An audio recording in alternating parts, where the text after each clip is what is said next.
Hello, my dear chess friends, welcome to this broadcast.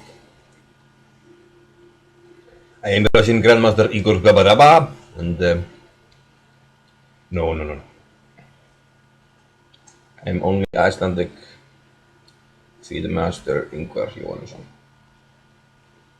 I will try to say something useful about this round 8, and I'm gonna start with, let's not waste any time, the main event. The main event of the evening. Guðmundur Kjartansson against Hannes Stefánsson. Gummi, or Guðmundur with white, is currently leading the tournament. 5.5 out of 7, but he's chased by no less than 3 grandmasters on 4.5, and one of them is Hannes, who has black here. Gummi opened c4. That a lot. It also makes c4, knight f3, d4. I think even knight f3 most of the time, but c4 allows e5, which knight f3 doesn't. So maybe he wanted to play that or allow that, because Hannes against c4 very often he goes e5, so maybe we had something in mind there.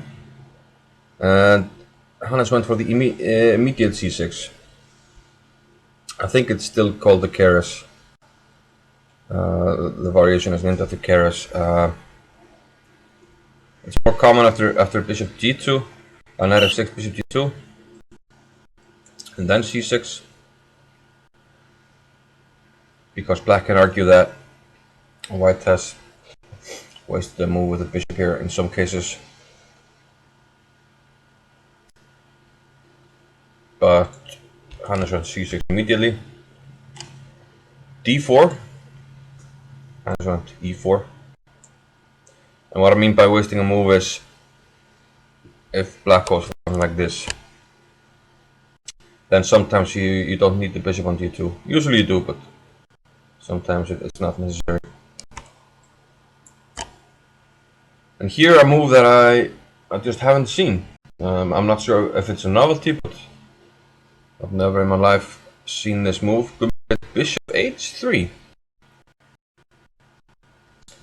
And well, after the move d5, we do have sort of a French defense with colors reversed.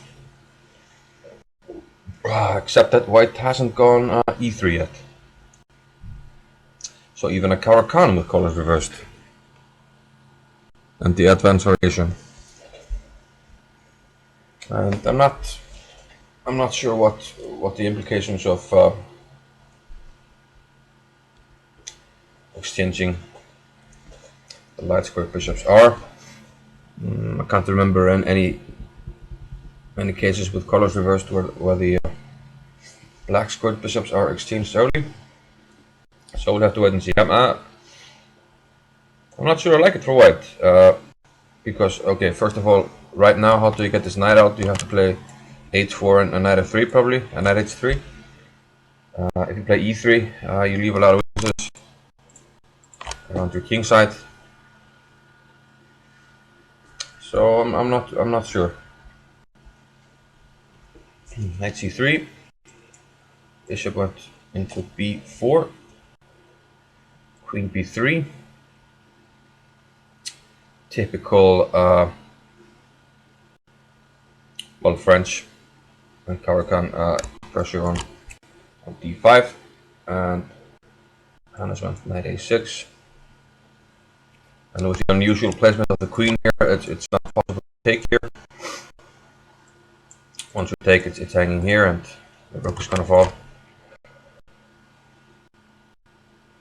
So knight a6, Gummi question the bishop. By knight e7.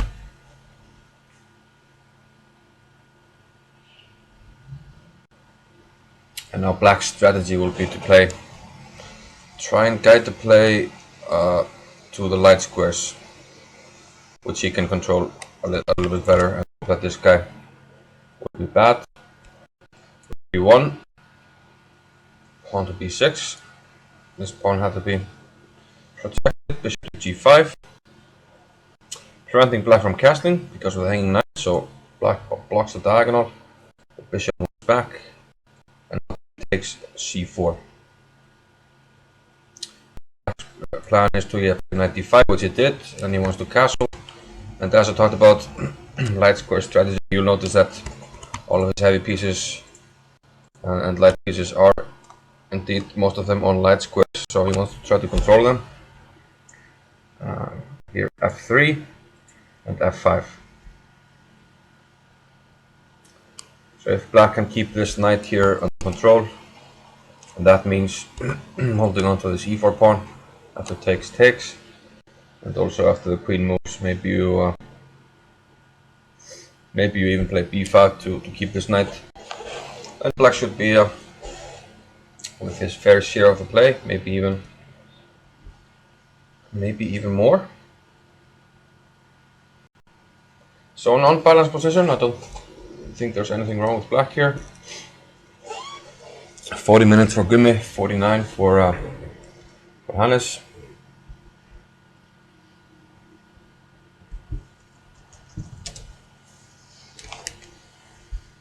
And of course development will be slow at this stage of the game most of the time, so what we like to do here is catch up, have a look at the games, what has happened, and put them on the board. That was Kjartansson Stefansson. I know. Why didn't I do this before? Why didn't I do this?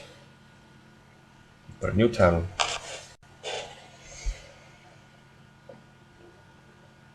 That way I don't have to type it all the time.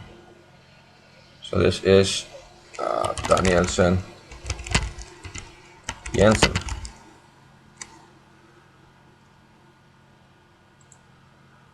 Hope this doesn't affect the stream.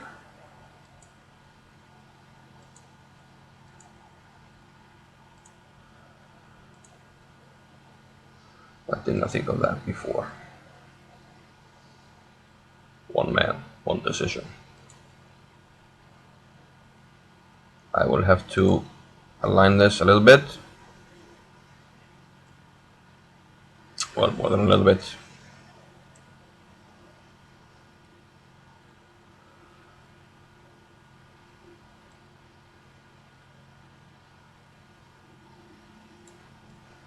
There you go. You go down there, sir. You stay there. Also, yeah, something like this. Thank you. So this is Danielsen Jensson.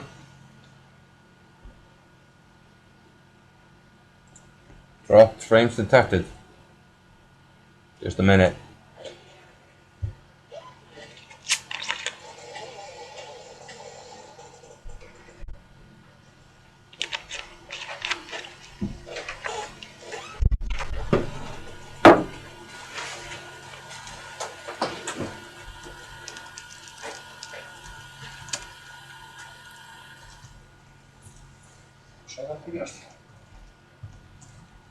Nej. Ekkert sem ég hef tekið eftir. Ég er bara múið að rétt kíkja fyrst í skákina.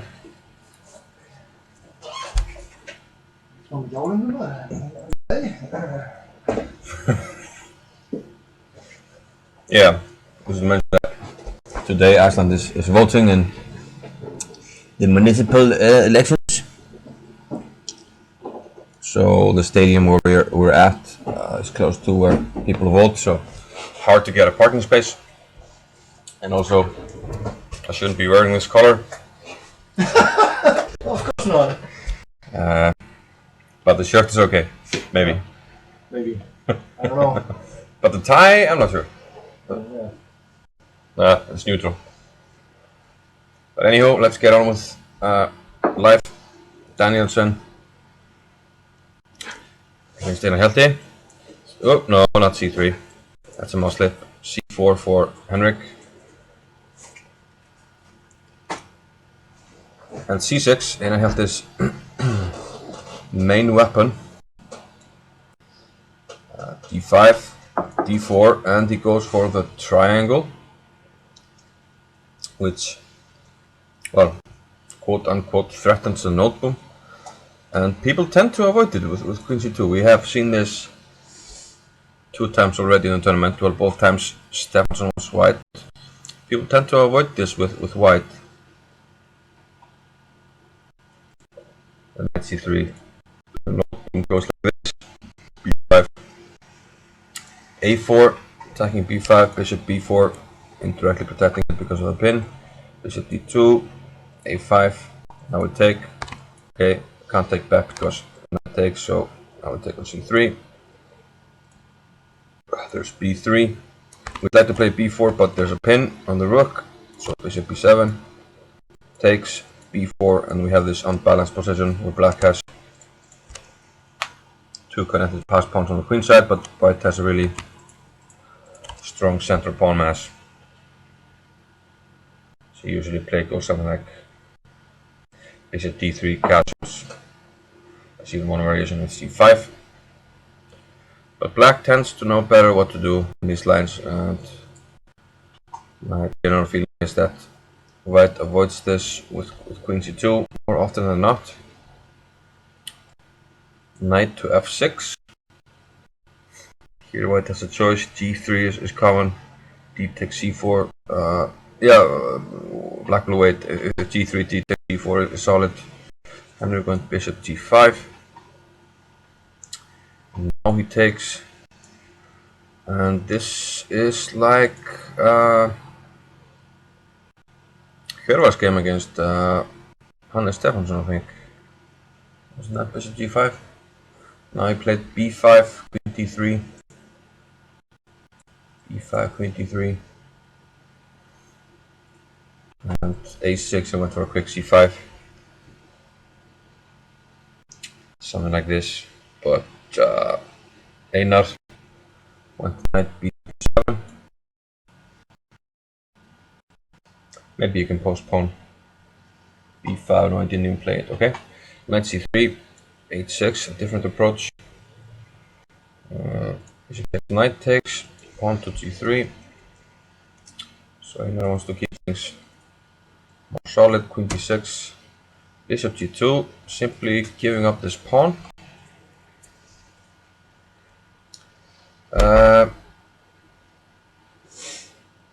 Which Einar doesn't take immediately. Let's see.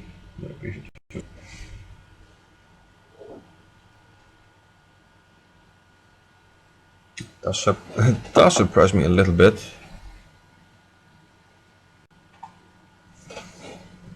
We probably rook b1. I don't want to allow queen b4. So queen a3. Castles, maybe even d5. Okay, white always has compensation because white has finished development. Maybe something like this is a lot stronger.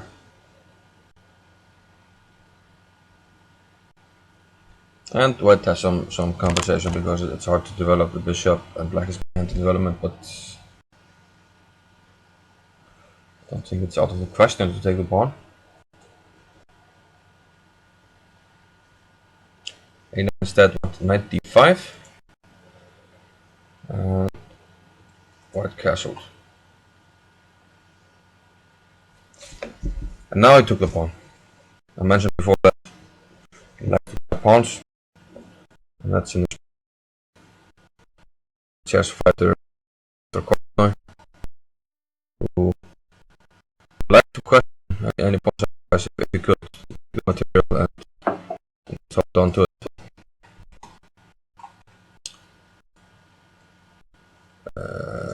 There followed knight a4.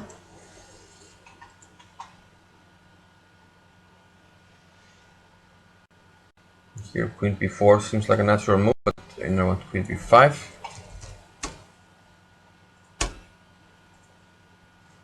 And I'm actually not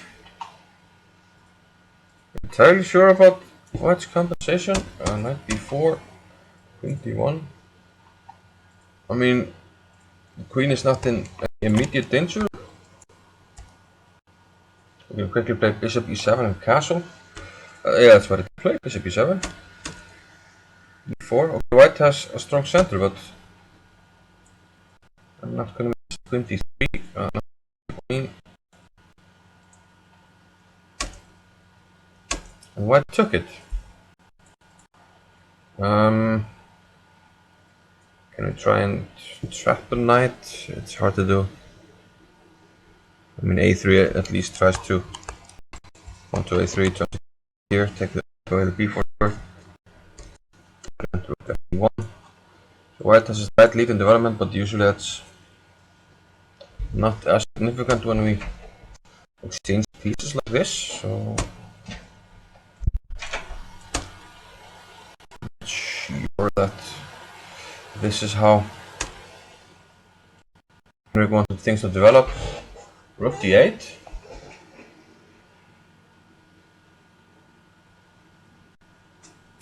And well, okay.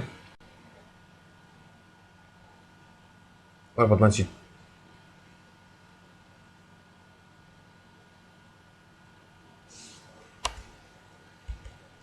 Yeah, okay, knight e5. Now rook d8. Yeah, white to move, of course. Yeah, now knight c2 becomes a threat. Knight c2 takes on d4.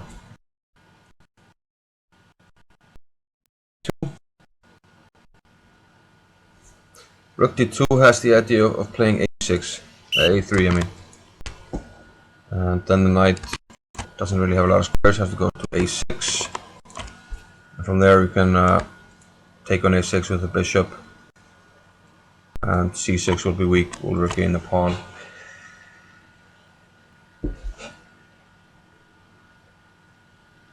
But of course black has the option to move before any of that happens. So after rook d8, it's white to move here.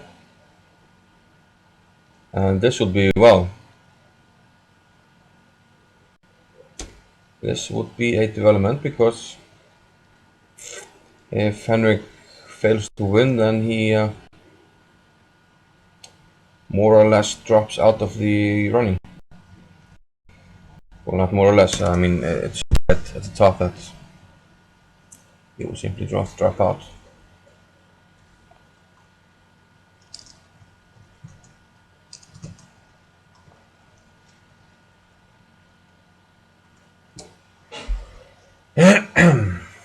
Hey, shout out to my friend Peter Dockers from the Netherlands, Chess Wipes Peter, chess.com Peters as well, that's the same thing, who scored his second IM norm in a tournament in Liechtenstein, drawing against Grandmaster Alexander Chernayev, and he also drew against Grandmaster Kasparov, Sergei Kasparov, there are two of them.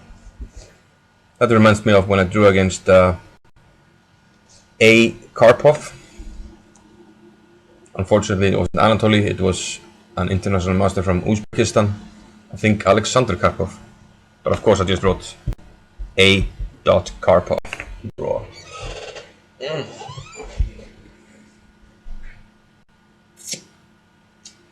Yeah, so that's how the cookie crumbles.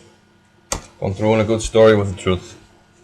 So okay, we don't like Henrik's chances here. So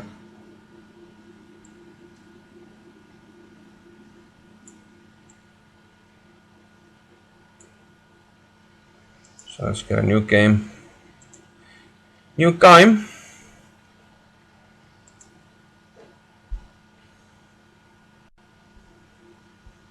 So there are 4 games we're gonna watch here in the Masters section. Like we mentioned yesterday, unfortunately, one of the players had to withdraw from the tournament, Guðmundur Gíslason,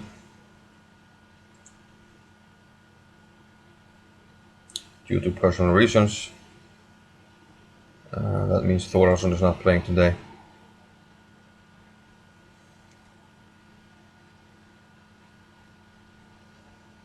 Okay, so this is Gretarsson Helgi against Steingrímsson. That's too long, so let's make it HE, and these guys are of course all grandmasters. Well, most of them. Should maybe mention that.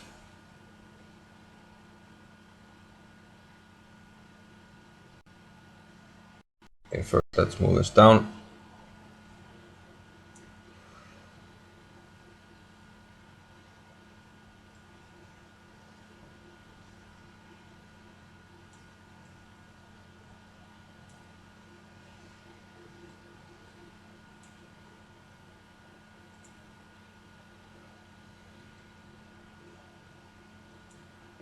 And then I like the blue color and a different font. If my computer can handle it.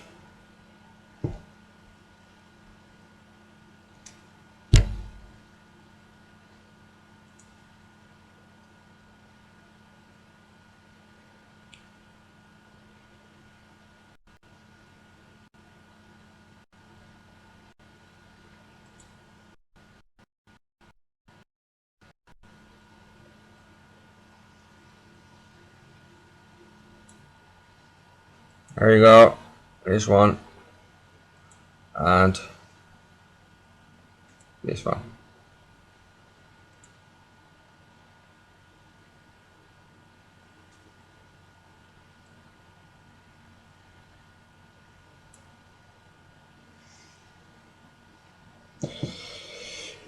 My computer is having a hard time, so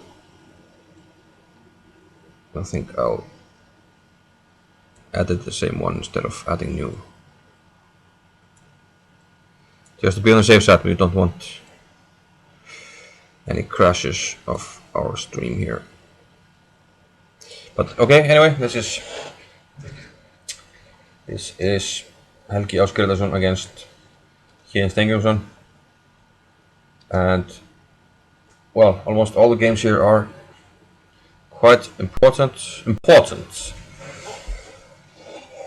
First game we looked at is, well, the leader against second place. The game we looked at second was, well, Steingrímsson, who's also tied in second place now. With the black pieces, Steingrímsson, he is also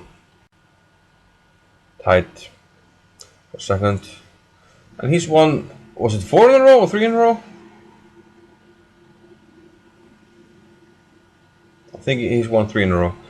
And okay, he plays here the symmetrical English. So most likely we will get a long battle here. Helgi goes for d4 immediately. Okay. Quite solid. Plays e3, knight f6, and knight c2. Okay, he doesn't really want the theoretical battle here. He just wants to play solidly. So black gets a lot of moves here. So we could say he leads in development. White has spent some time with the knight here to d4 and c2. So black has a slight lead in development, but white argues that he has a small space advantage here. After f3, white wants to play e4, and if he manages to do that, he will get the Maroczy bind, so-called because of these pawns here who more or less put a bind on the black position, stopping d5, and that usually secures white a safe space advantage. But here, yeah, black might actually think about d5 here if he wants to equalize, but maybe he didn't fancy that immediately. And he took on c2. He takes on c2 and e6. So it's clear that black wants to counter the setup of the Maroczy bind with d5. White, of course, is aware of that and plays rook d1. Played against the idea of d5, but black plays it anyway. C takes d5, and e takes d5. So now white is lacking a little bit in development, so the advantages of his position can't be immediately realized. He's playing against an isolated pawn and he has the bishop here, but doesn't have a firm blockade of the important square in front of the isolated pawn. He wants to establish a blockade on that square. And here he starts with queen b3. This attacks two pawns, but black can easily attack this one, attack the queen, and well, since the queen will be lost if we take because of the knight, then three defenders against two against the d5 pawn. Doesn't matter here, and now queen b4. That's the position currently.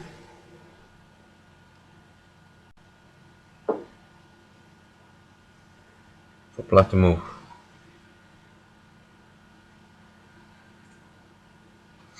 Probably he must do something active here. We can't allow white to consolidate.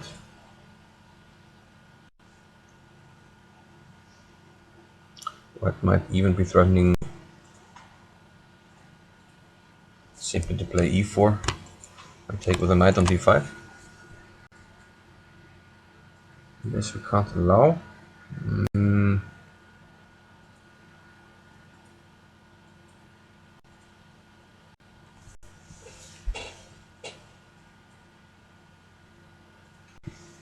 Yeah, actually.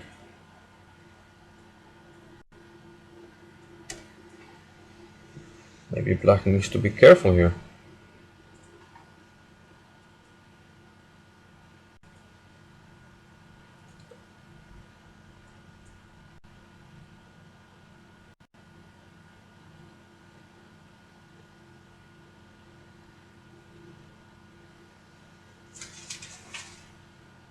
It's hard to find the move here for black, actually, the more I think about it.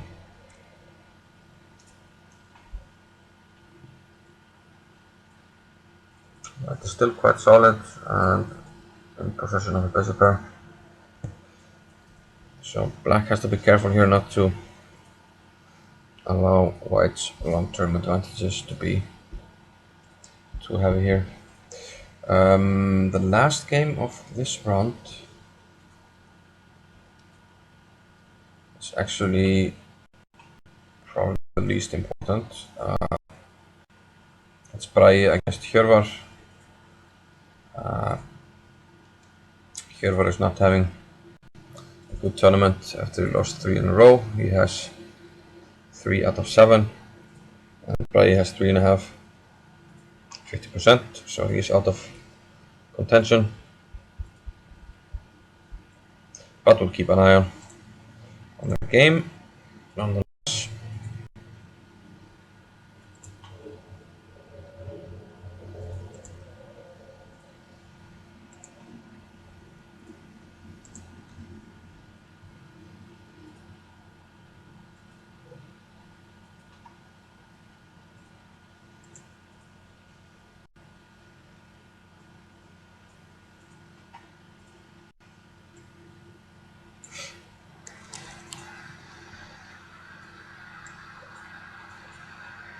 so Thorfinnsson, Bragi with white, he's an IM, and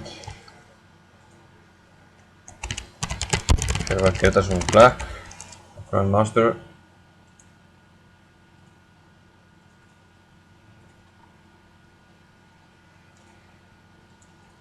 Yeah, he became one late last year or early this year. I can't actually remember. Probably fulfilled it late last year and was nominated early this year. That sounds good.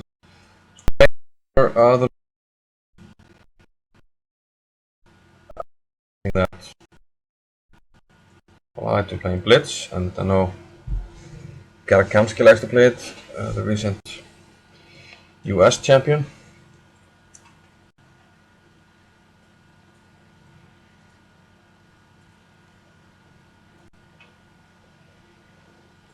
Here, Hjörvar goes for the immediate c5. Here, an interesting line for white is pawn to e4. And after takes, we actually have the Albin's counter gambit with colors reversed. You might know it better after d4, d5, c4, e5, takes, and here. But in the white version, white has the extra move bishop f5 in. That could prove useful. So let's see, c5, e4 takes, d5. And for instance, there's still this well-known trick, bishop e5 takes, take here, attacking the queen, king e7. And now, I hope I don't have auto queen because we make a knight. We have auto. We take here and we promote to a knight. So let's. Well, okay, if anybody promotes to a knight, we'll figure it out. But we make a knight on g8, it's check, and we win material because of the threat of bishop g5. Over bed. Brage was, however, in the mood for something a little more solid. There is adventures, escapades, e2 yesterday, e6. Usually c5 means that black plays e6 to attack the b2 pawn, which was on the bishop. Right on f4, knight f6, knight d2. Yeah, knight d2 is a good move order, and usually why we play bishop f4 before knight f3. If knight f3, then well, first of all, this is a good ending usually for black. And if queen c2, now there's bishop f5, and this we can't capture because the rook will hang.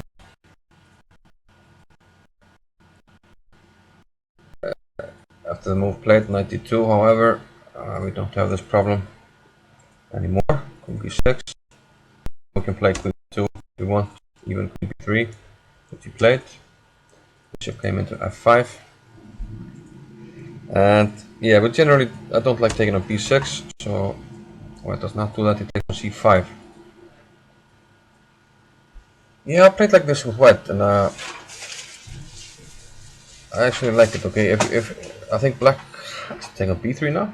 Yeah, it was, and we take with a knight. Yeah, protecting the pawn. If we take with the pawn, then there's e5 hitting the bishop, and then we take on c5. But knight takes protects the pawn, so not okay. Black gets some compensation, but we try and hold on to the pawn. And knight d7 tries to regain the pawn. Rook d1. Pawn on d5. Aye. Bishop e6.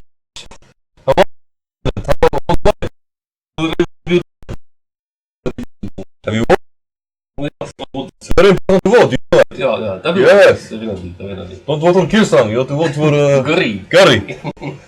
Vote for Gary. Who's winning today? It's unclear. I'm not sure. It seems that, well, perhaps Henrik is struggling against Einar. I think Helgi has good position, maybe against Steingrimsson. They're struggling after. And on the top board, I'm not sure. Maybe it's Gummi Hannes, maybe even Gummi is struggling. Okay. Okay. So you think he is struggling? No, he's not struggling, but he wanted me to say struggle again, so So he was struggling. had to make something up. Yes. Sure. So, okay, what's left? Bishop e6, protecting the pawn. We have a lot of moves here. En Lenka og Sigurður Daði, Suffusion, eru búin að taka hérna bæris bestu. Já. Það var hann að gráðist. Sem sagt Sigfússon claimed the draw. Sigfússon claimed the draw? Yes. Yes, he was leading, so it's good for him maybe. He was black. Three games this today were Draw. But claiming a draw. is the 30 move rule in the challenges? Also? Yeah. Ah, okay. But you can claim a draw. And 3 games today, who play a draw for the first time in the tournament, and then it happens 3 times. Ingvar and Sævar. Yeah, and Repetition?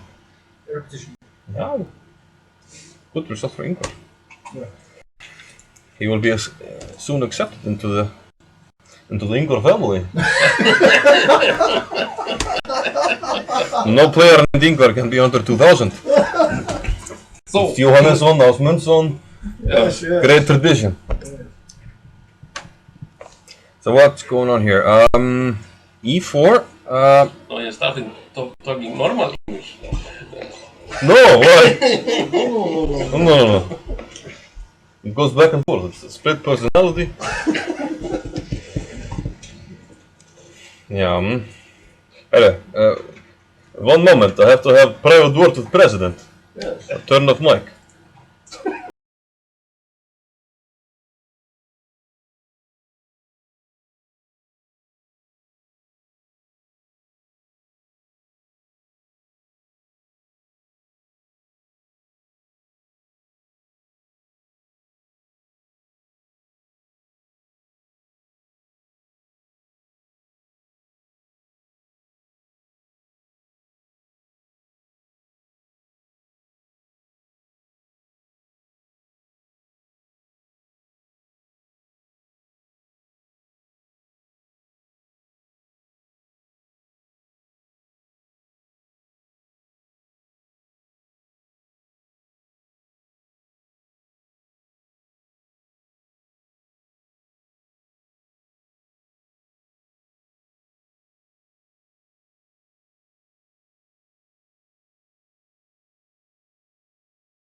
We apologize. We have to have word with president.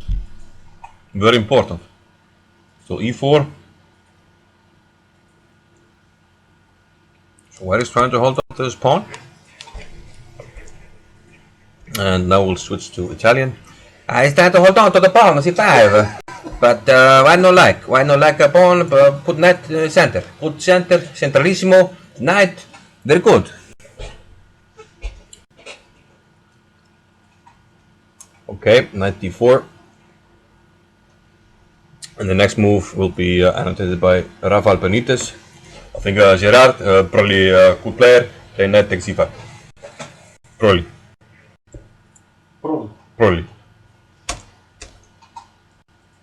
Okay. White has some options here. He can grab the bishop here with knight takes e6. But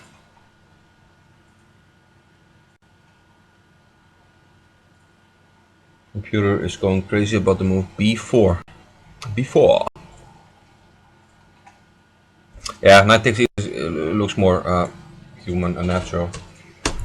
Take the bishop here. The position looks solid.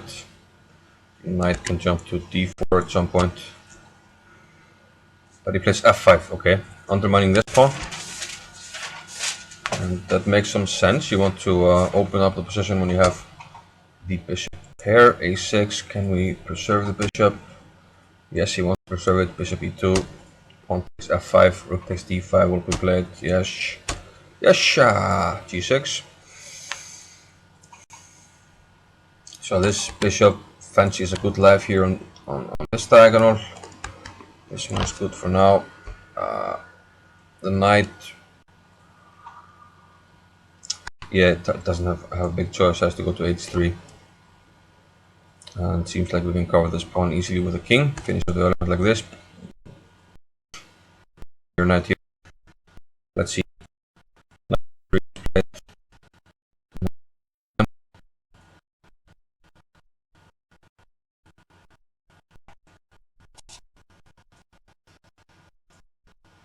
Probably wants to kick the rook off the flank with knight f6.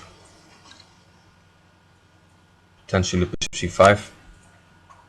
See what he has in mind. Bishop h4. Prophylactic move, stopping knight f6. So black plays bishop e7. White takes. I took the king actually. Knight f4. This game is being played rather fast. Knight f6. Rook d1. Rook to d8. Black seems to have solved most of his problems. Castles. Okay. King f2 might have been an option also, but 95. Yeah, I mean, the pawns are shifting. Bishops here in the black squares. Definitely posted. Where do we go from d4? Knight back to 6. Rook back to d1. Secretly hoping for a repetition, I think, but Hero is having none of that. Rook d8. That's how things stand.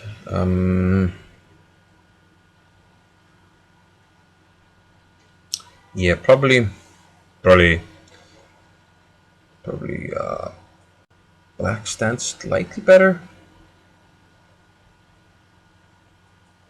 because the white bishop has a hard time finding any active things to do, and like if we take here, we try to activate the bishop. I think 95. There is no, there's no bishop d5. If bishop d5, no, there's no d5. Yes, that's d5. Bishop d5. Yeah, it might be d5. Here, bishop's attack has to go here. Something like this to protect the pawn. But knight c5 can attack a pawn.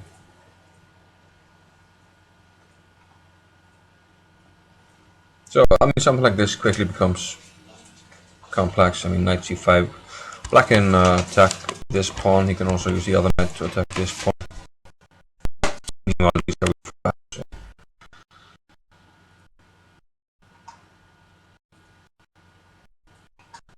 Yeah, it's not completely clear. Yeah, he took on d8, but he took with a knight.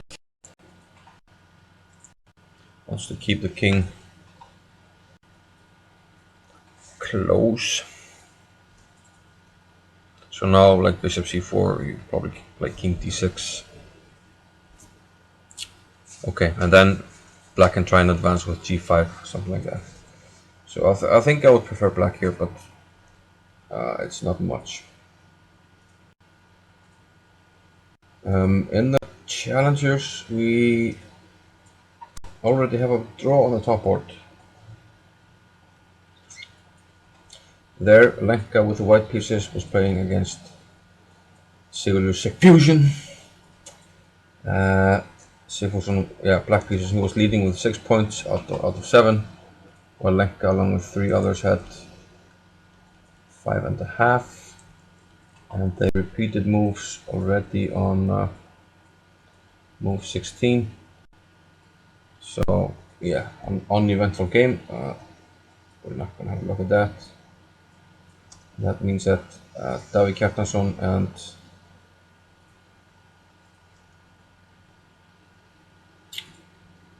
Magnus Teitsson can catch up if they win. At the moment, David is up a pawn with pressure, looks like in a winning position, and the big time edge. And Magnus Teitsson against Vignir Vatnar is a slightly better endgame for Vignir.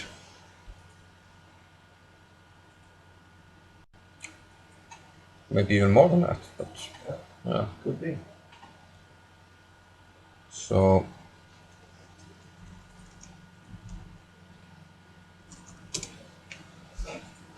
Okay, we'll keep an eye there, but let's stay on the championship, the main event. I'm not gonna look at the undercard when we have heavyweights. F3, F5.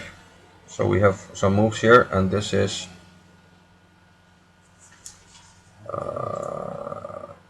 Kjartansson Stefansson. Correct. Tremendously important game for the rest of the tournament. This is Stefansson's, well, almost last chance to catch up. Well, if he loses, then he's out. But okay, a draw keeps some chances, but a win for him would be ideal when he catches up to Kjartansson. Okay, Gummi went with knight h3. Hannes Stefansson castled.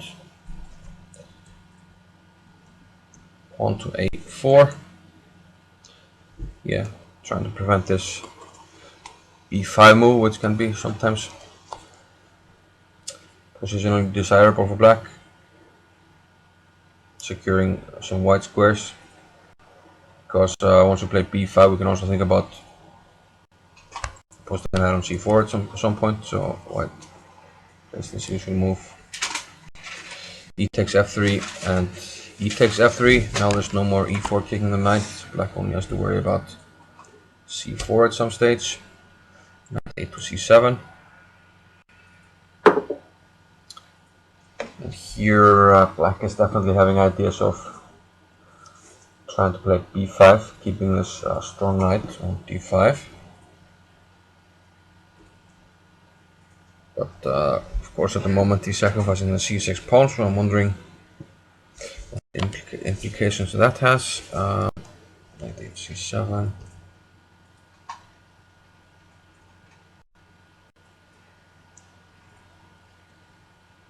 He could have started with something like queen e6, but okay, he had some ideas here. So Gummi accepted the challenge, he took c6.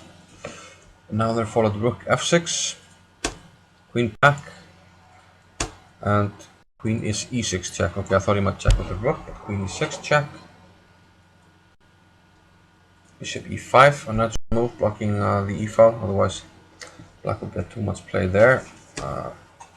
Queen c6. So he gives up a pawn, but then offers a queen trade. Interesting, and the reason is that if white accepts the trade, he's going to lose the c3 pawn immediately, and in that case, black is probably even slightly better here, with a strong knight on d5 and the possibility of a passed pawn on the queen side.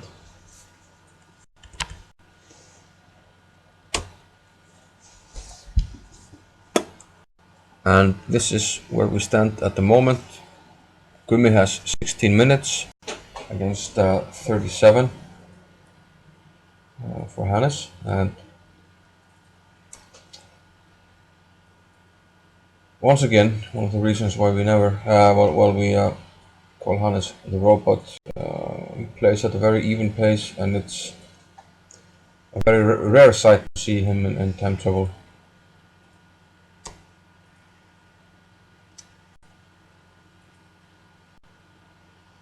Plus, he's a very reasonable blitz player, so no problems for him there.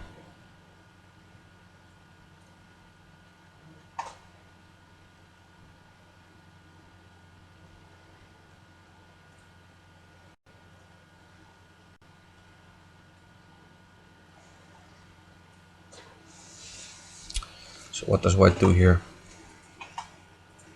He could try and hold on to the queens. Or can he? No, actually, it's maybe not a choice. Queen b3, can't we just take on c3?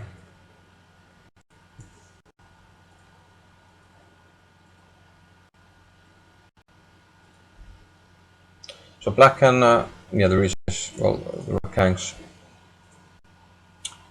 So if we take the rook, then come back, and if we attack the knight, it should be rook c6.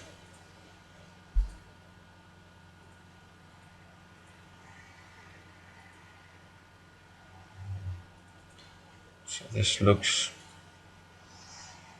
okay for black. So it looks like we'll get to the queen trade. The only question is how.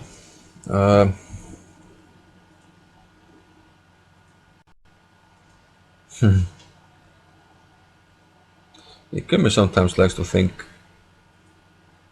outside of the box, so a weird move, just I mean, yeah, it would be typical if you try to make a move like this somehow work. Rook b4. Looks like a weird move, but okay, there's a pin here. This is a typical move that Gumi would think about, I think.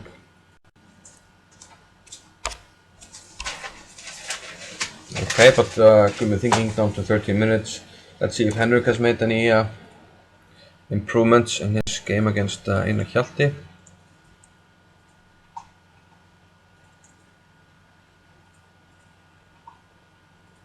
Quite frankly, I didn't really fancy his chances. He played rook ac1, preventing knight c2. But this gives up another pawn, which Einar gladly accepts. Rook a1, knight back to b4, so now 2 pawns. We do have some ideas of this, maybe. Probably that's what he played. Yeah, knight b6. Rook b8. Yeah, I'm sure Einar saw this. He took on a2.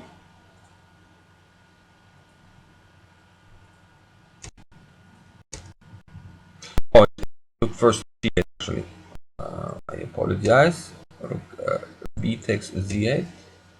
Rook takes a7. And rook b8. And still this just looks like a safe pawn up for black. I mean, this knight is secure. Drops not really add pressure to anything. White is just fighting for a draw now. Bishop e2, c5. So Henrik really has to gamble in this game if he wants to go for a win.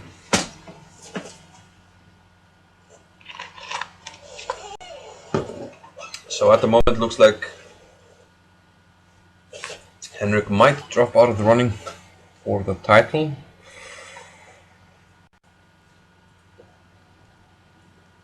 So let's jump over and see how Héðinn is doing. Staying on with black against Helgi Grétarsson.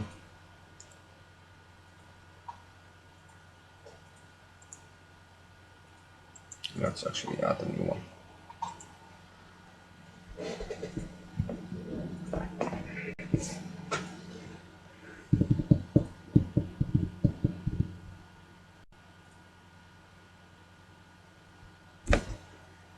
This is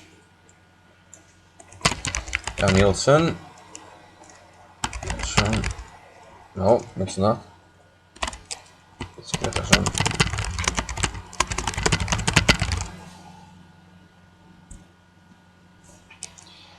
What's going on? What's going on? What's going on?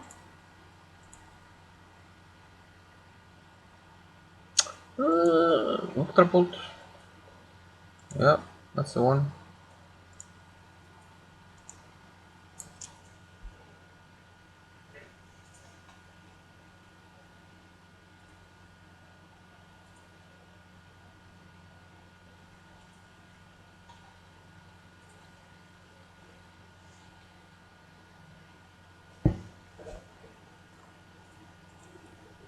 No, no, no, no, no, no, no. It's not what I wanted to do. Oh, holy crap and moly. Holy crap and moly.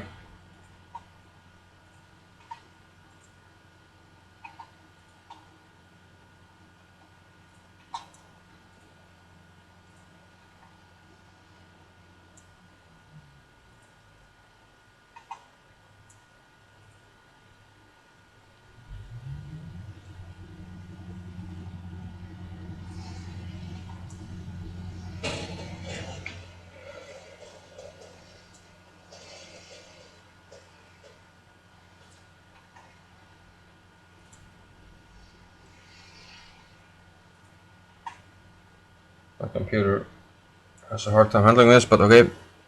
Finally we got something.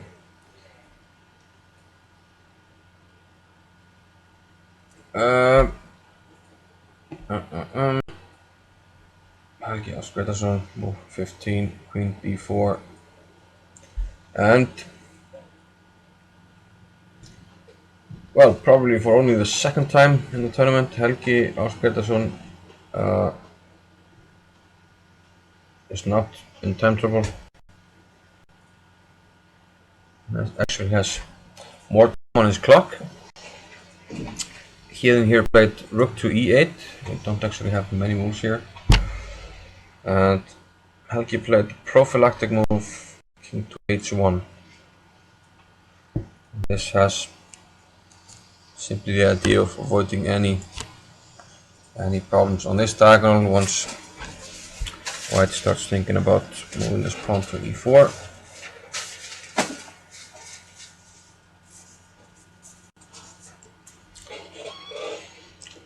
Here black played a6.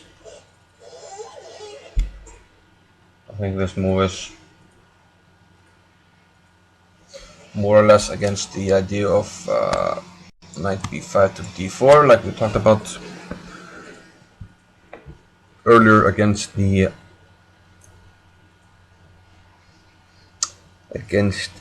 isolated pawn. You want to control the pawn in front of it with a blockade. If white had managed knight b5 to d4, then he can start to get organized. b3, queen d2, bishop b2, etc. Although we have to be a little bit careful with the e3 pawn. We have a move here. e4 is played, and he then answered with bishop f8. 27 minutes for Helgi, 17 for Héðinn, and a quick queen a4. More or less the only reasonable move. And now is b5 possibility. Most likely it is. Looks like a natural reaction. And then you can, let's say b5. Okay, queen is only this move, and probably then probably rook c8. Now we have a threat of b4, so white has to do something about that.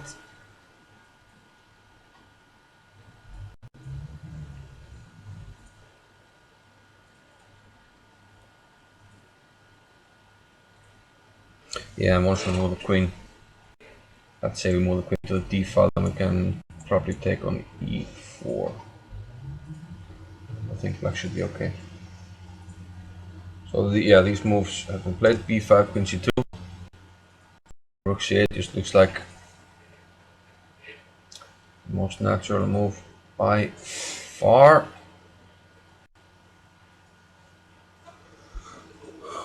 Yeah, although I didn't really think about d4 though, that might also be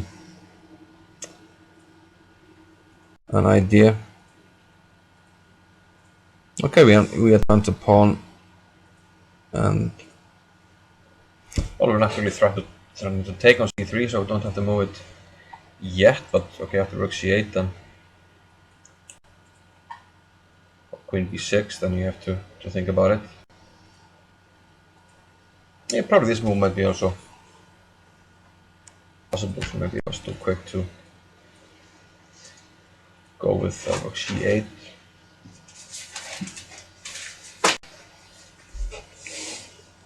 Yeah, so here then we'll think about if he wants to have the pawn on d4, have that structure, or if he wants to play rook c8 and maybe take on e4, which maybe simplifies a little more. I have a feeling d4, trying to keep it a little bit more closed up because of the bishop pair, but we'll see. We'll see what he has in mind.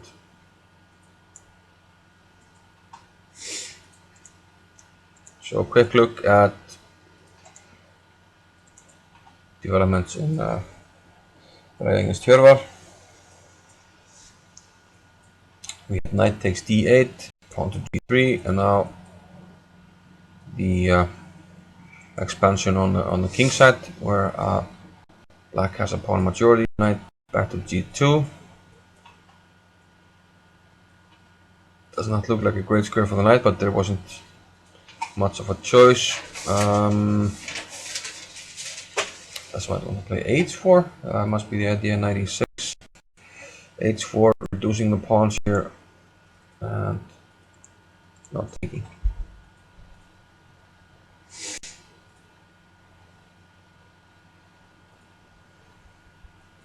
So actually, at the moment, hard to make anything of this king side pawn majority. Knight is passive, but it is controlling the e3 pawn. It is controlling the f. Bishop is controlling h5, so no attack on this pawn. So now we're free to move our king maybe over to the queen side, where it might be more influential. King f2 was indeed played here, although for some reason computer hates it, and I think it's because of this move. This move threatens to play knight a4 when we attack 2 pawns, and since you can't defend the base, you can't move the pawn, then we win a pawn. If you want to defend against bishop a4 with this, there's knight e3. That's why king f2 is a bad square. And finally, if b3, probably we can b3.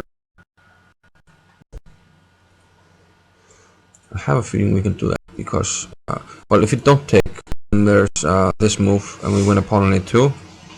And if we take, pawn takes, now we're ready to play knight e4. And now we can never play knight e1 because of d2.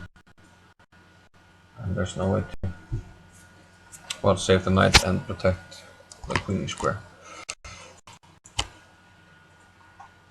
So if you move the king, there's always knight e4. Now the king can't approach the pawn, and now we see, in general, a fianchetted shattered knight is quite badly placed. c3 pawn is attacked.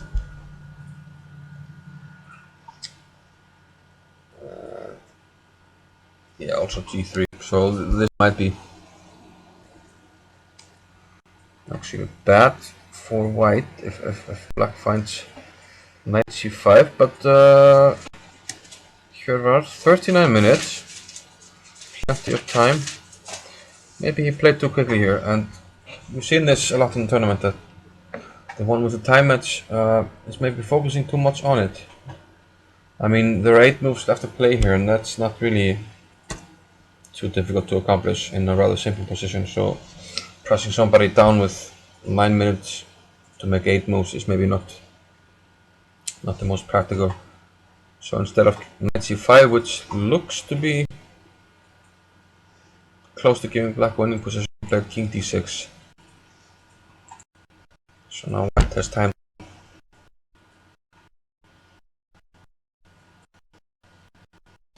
Bad placement of the king, or do something about these threats. So maybe bishop d1 now comes into consideration.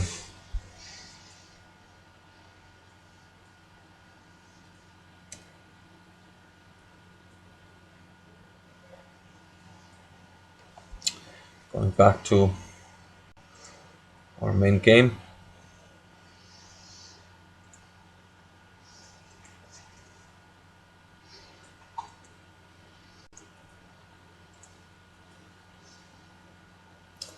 It's Gumi Kjartans against Hannes Stefansson. We left after queen to c6.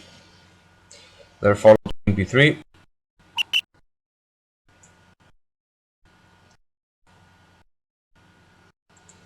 And he predicted queen takes c3. That's what happened. Queen takes c3, knight takes c3.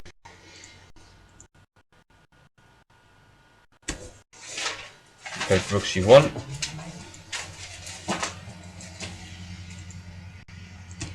Rook c6. We had this on the board already. Knight to f4. Black doubled on c file. King to d2. Knight 7 to d5. Takes. Black maintains the strong knight on d5. Okay, also white has a strong bishop here, but maybe harder for him to do something with it. Rook takes c6, rook takes c6. So, I mean, if you can't rook around to the 7th rank, you can't really make any threats. And it seems like black can control that at the moment. Here we went g4.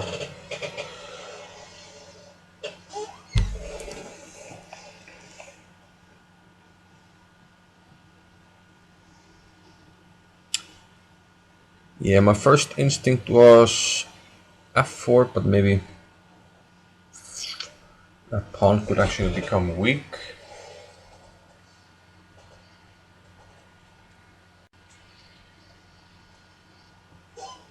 So the safest option is to take on g4.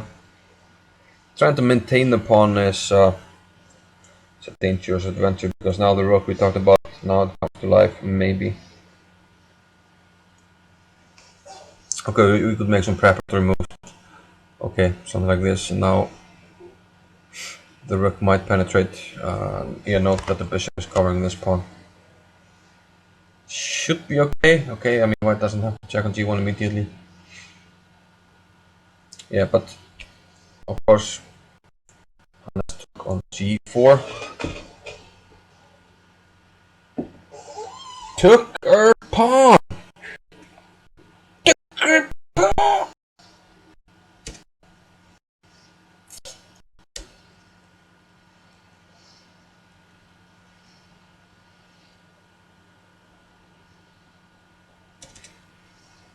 Whoops. Oopsie daisy.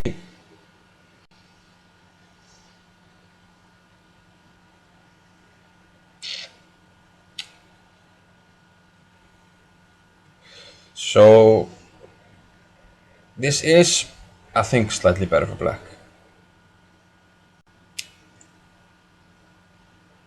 Just because, I mean, he can make a pass pawn, but my feeling is should be a drawn endgame, but I would rather be black. And note that Hannes has 35 minutes against 5, and I can almost guarantee that Hannes will play this. He will play this as close to correct as you can get.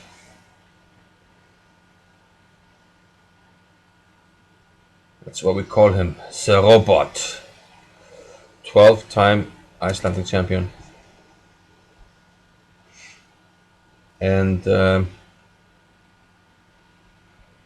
actually think that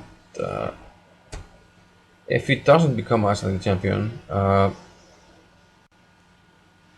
this would be the first time in 13 years that he participates and doesn't win, which is quite remarkable. I think I'm right, but go ahead and correct me if I'm wrong. I think I'm right, but I could be wrong. Singing is not my forte, but what?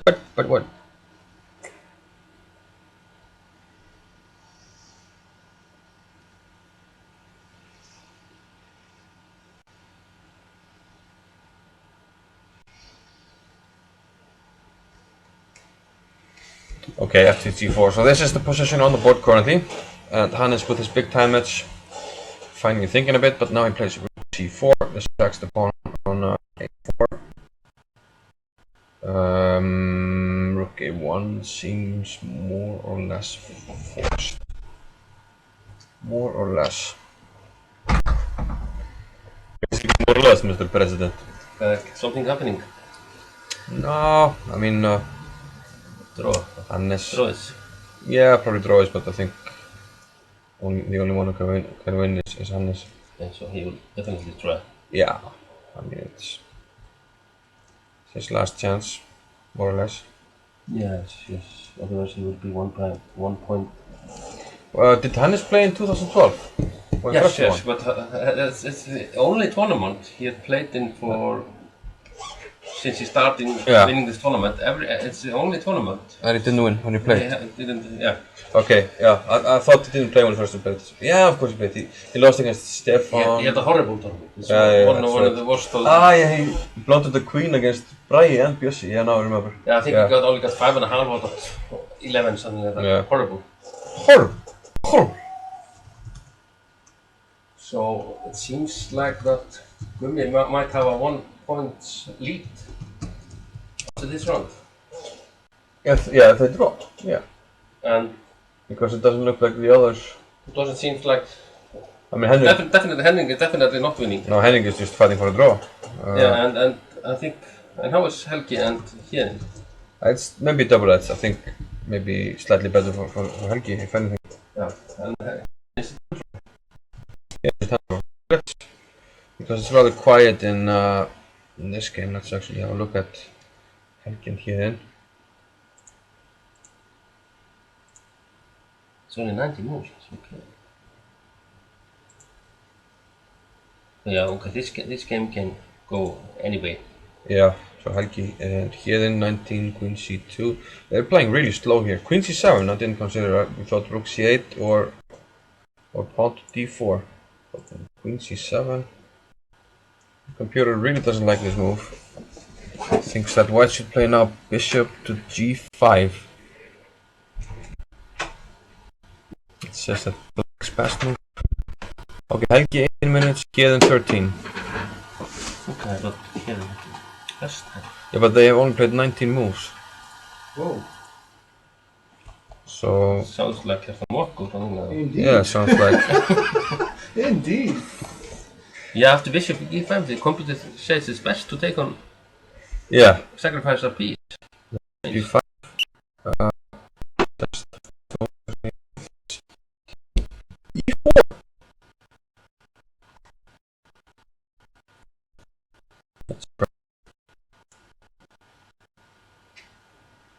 And then B4 or something like this, maybe. But still think it's good for White. Is Yeah, there... get the point. Yeah, okay, you got a piece back.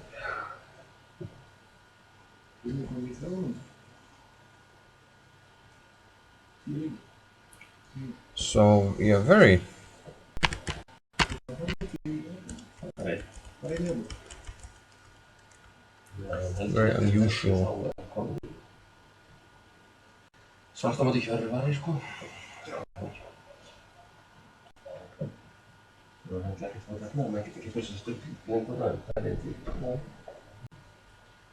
Yeah, I mean draw will be interesting here. Because yeah, Hjörvar doesn't really have anything to play for, but still I don't think Hjörvar will be well, first of all, they can't make a short draw. Well, technically they can. Knight F3, Knight F6, Knight G1, Knight G8. Of course, but they would have to exchange some looks and probably a phone call before the round, and that's Probably, not that's frowned upon, if not even illegal.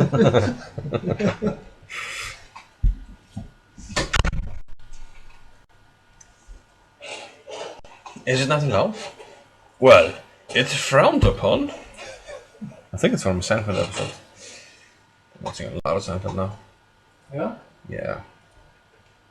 Bishop G5.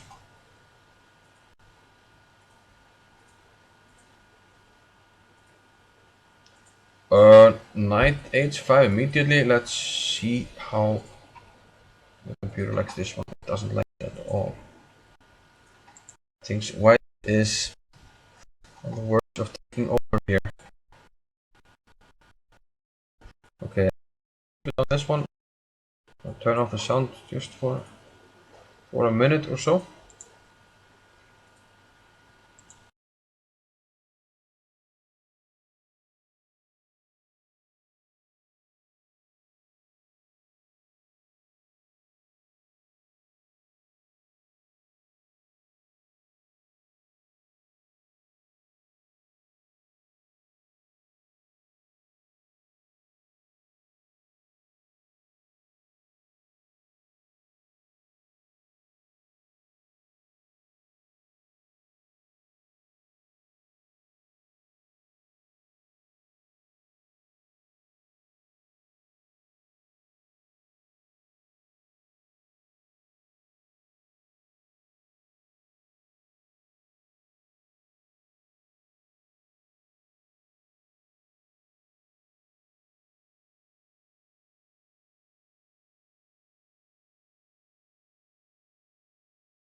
Okay, any moves? Yes, knight h5.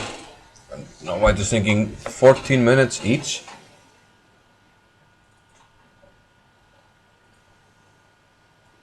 Now white seems to have a bunch of good options.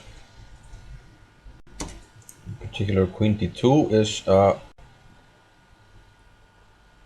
strong one, and that's what Helgi played. Queen d2.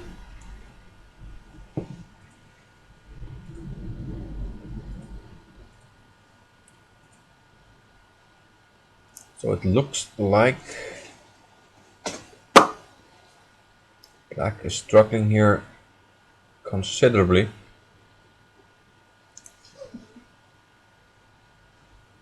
And the main reason for that is if it takes, there's knight d5, and the knight on the rim is dim. I don't know. The queen doesn't have a square to protect this knight. So You've black. been playing Wizard, haven't you? So I don't have an iPhone, but I've played it. Yeah. Uh, so what does black do here? He seems to be in huge trouble. Potentially bishop b4 is the only move to keep the game alive. Otherwise black is just lost. He has to find bishop to b4, otherwise he's lost. And that's because of this threat of knight takes d5. And note that any attempt to save the knight like this, I think we can take it, but we can also take on d5, I think. Once we swap queens, white will win the exchange. Having already backed a pawn, this doesn't look very promising for black.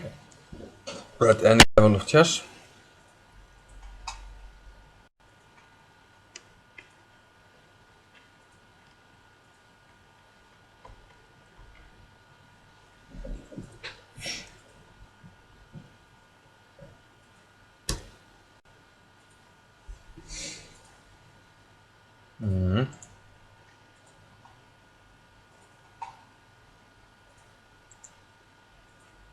So, okay, quick.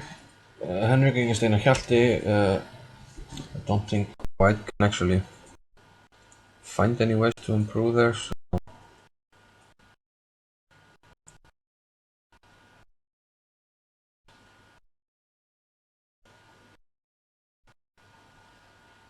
no, that's not the one. That's the one. c5 is where we left it off. d5. So Henrik white.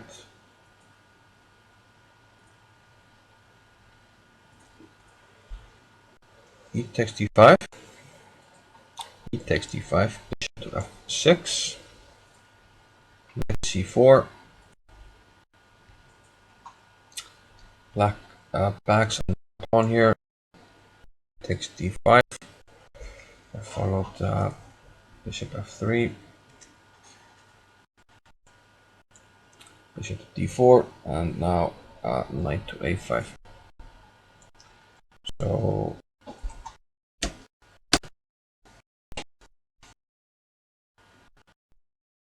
get the back on p7 because of 6 in both books. Which gives white the exchange. Well, at least. Well, probably more. It's more because we're taking d5. d5.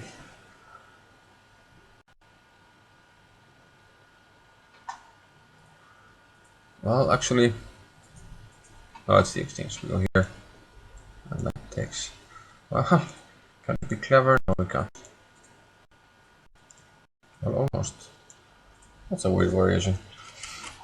Okay, but not something that black will go for. I mean, why risk missing any move here when you can just safely play up a pawn, never lose, and only have a chance to win?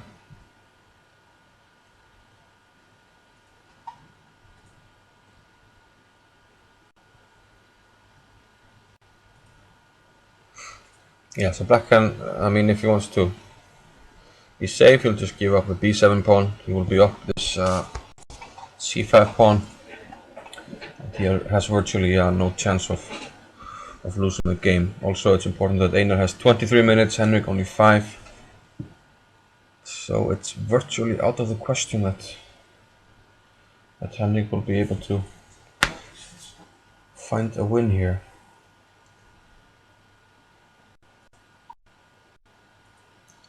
But on the other hand, if Henrik draws, he has to count on Hannes drawing against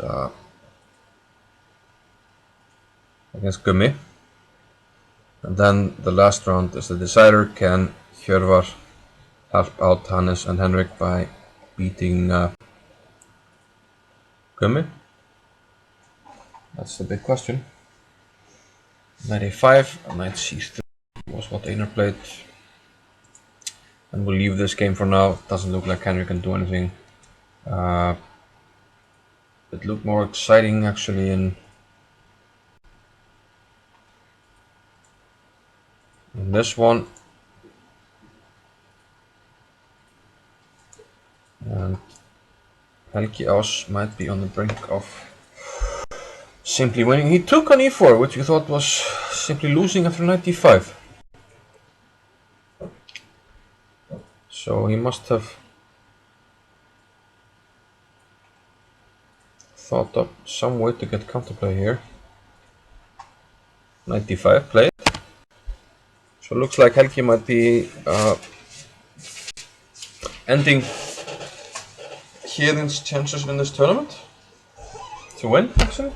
I mentioned that. Very interesting. Yeah, they're old youth rivals. Yeah. E3, yeah, I mean, he wants to deflect the queen. That's 2-5. Yeah. Competition is completely winning. Yes, we can just take on c7 and win the exchange. If queen e1, well, we always lose the exchange, at least. Yeah. It looks excellent for Gummi, yeah, if he can hold on. If you can hold on. Minutes on the clock. Yeah. Well, it looks actually... Let's see what Helgi comes up with.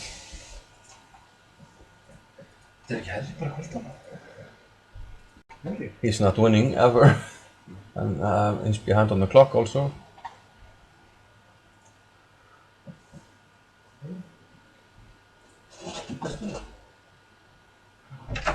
Yeah, I can simply take on c7. Þið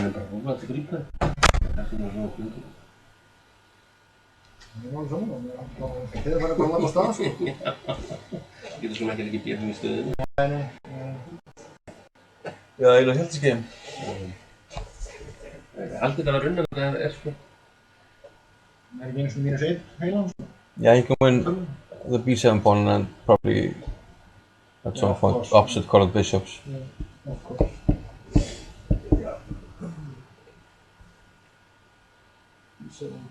So, but it's important for Henrik to hang on, because if Gummi can also hang on, then Henrik still has chances. Yeah. But instead of a 4-horse race, it would be a 3-horse race.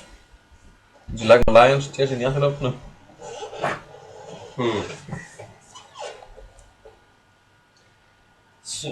So, Gunnar.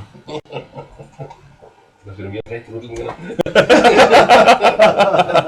Það sé ekki úrlingina.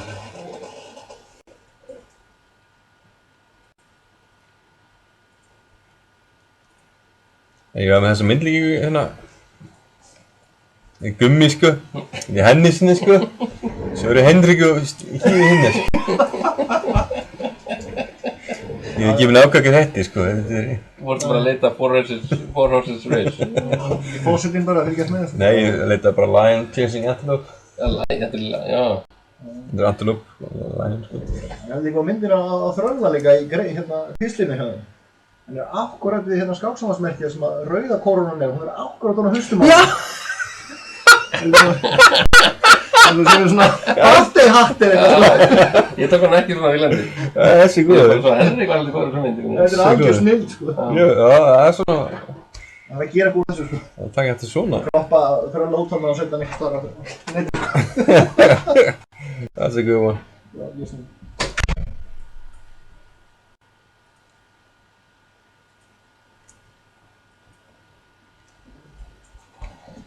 Yeah.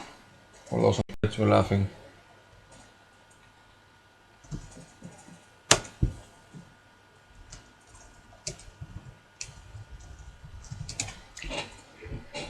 So do we have a move while we randomly did nothing?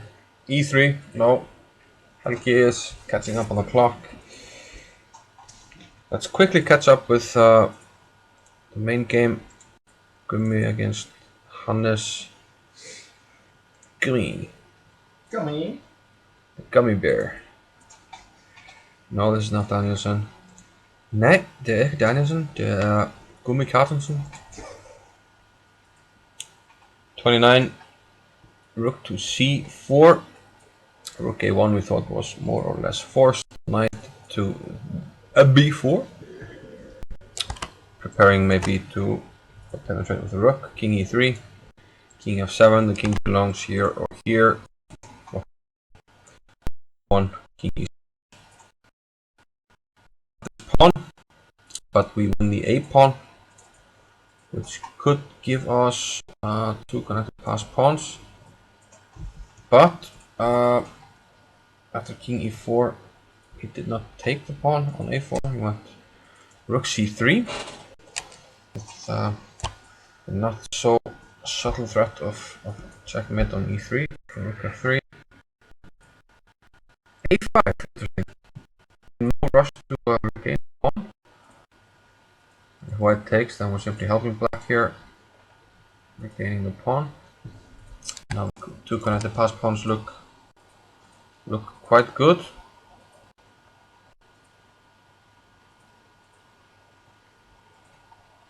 Or do they? King here. Well, might win this pawn and get the tricky. But rook f3, a5. And commit take, he went h4. He wants his own chances. I mean, who knows? It's not out of the question all of a sudden that white can do something. Previously I didn't think white had any particular chances.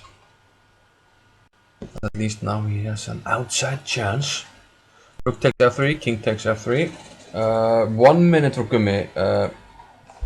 That's the bad news. The good news, he only has to make 3 moves.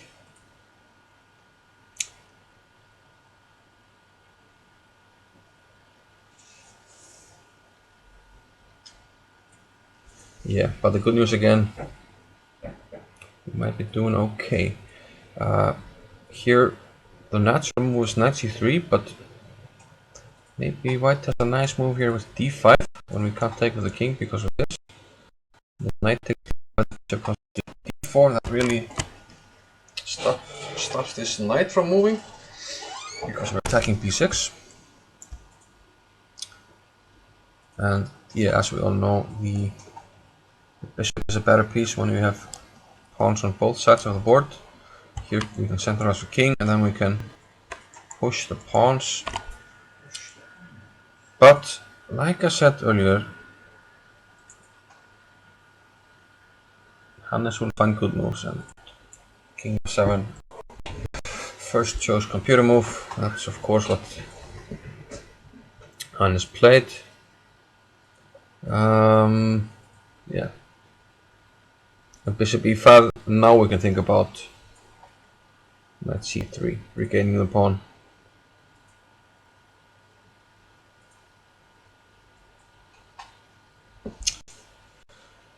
But still, black can always get into hairy waters here. I mean, it's hard, you know. Pawn falls, pawn the A pawn falls, etc. So this is all blocked up, and if you start moving the king, okay, it's even white to move, but white can maybe start with even h5. So how do we move anything here for? I'm actually starting to prefer white here. Bishop e5, knight c3, that was played. And what about knight c7 now? Bishop c7. Maybe knight d5 back is even the best move for black. Just agreeing to a draw, because he risks maybe even losing this one. So knight c3. I played h5, yeah. Okay, that's even a better move, probably. And now if we take, we got bishop c7. If bishop c7 immediately, then black can be equalized with knight d5. I mean, I just hold the balance now. Bishop moves back, then we go back to c3. But now, after h5, Hannes took on a4. And now bishop c7, I think.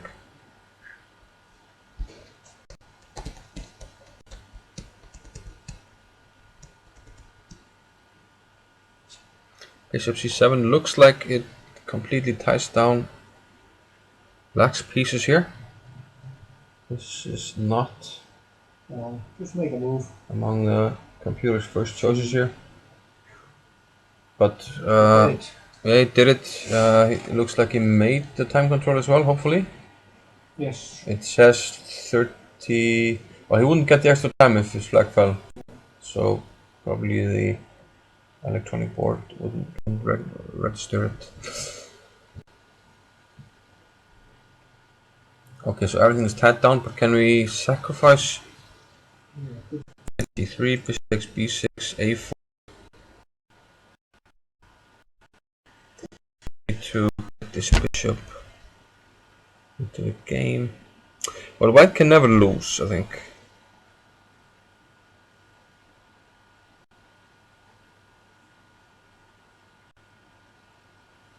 I think he can lose. Can't we just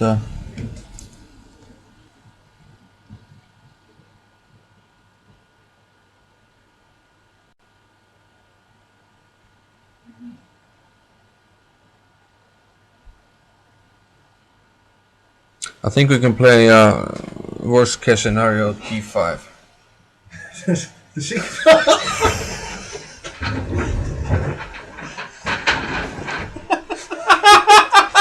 Það er í gangi maður. Þetta var snill, það slá ekki mynda þessu. Það fór undir við þannig að mynda hann. Það var að vera að skipta út á það, hvað? Það fyrir ekki stæðið hérna? Fullt af stæðum sko, bara hérna. Dópið að stæðið? Já. Það væri ekki stæðið, bara fuck, ég var að leggja hann og... Tilkynning á Jesse Schwartz sem að mætti hún ekki leggja henni. Hæ? Mátti ekki? Maður ekki gera það sko. Ég ger það. Já, það er fullt af stæðum. Það var snýrað, það var bara ringin. Sorry, Suki. Okay, bishop c7. Okay, black has 24 minutes actually to reach the time control. And yeah, I think this one worst case scenario for white. We can play this one. Then you try and play d6, exchange the last pawn.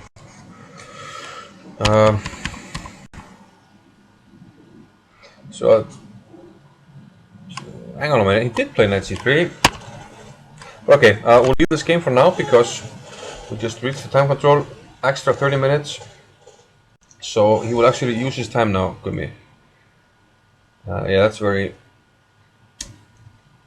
that's the most prudent option. Meanwhile,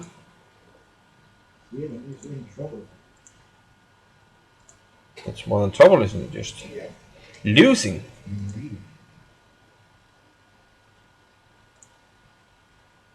So the 1994 World Junior Champion might be ruining things for the 1987 Under 12 World Champion here. Knight takes c7, e takes d2. Yeah, e2. So if we take the rook on a8 and put the e rook out of business, put it on a less active square, but since our bishop took on e8, rook takes e8, rook takes d2. After the exchange with the bishop pair, white's chances of losing here are virtually non-existent at grandmaster level. So same as for Henrik. Henrik probably is closer to a draw, but as with Henrik, he cannot win. The best he can do is draw. And well, since the game on the top board is starting to look more and more like a draw, then a draw here for Henrik or Héðinn would be extremely important. Extremely important. We have more or less neglected the game Bragi Þorvaldsson against Hjörvar, mostly because it's not really relevant for the final standings. But let's have a quick look at it, because we actually have some developments. After 32, king d6. We thought knight c5 was a good move there. White played knight e1, but did follow finally knight c5, bishop d1,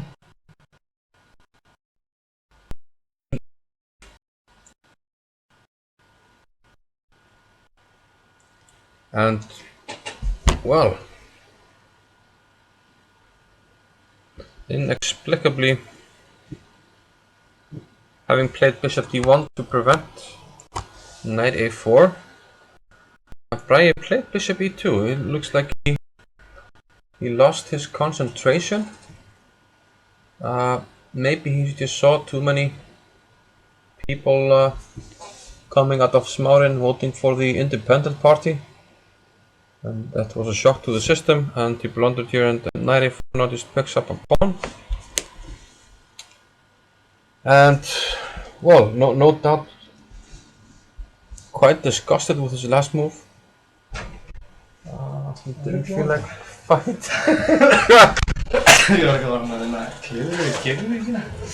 So you ran over the pitch and then it was closed downstairs, and then you have to... Það var ekki laust staðið hérna? Já, mér leist bara ekki á að leggja það. Nei. Það frétta.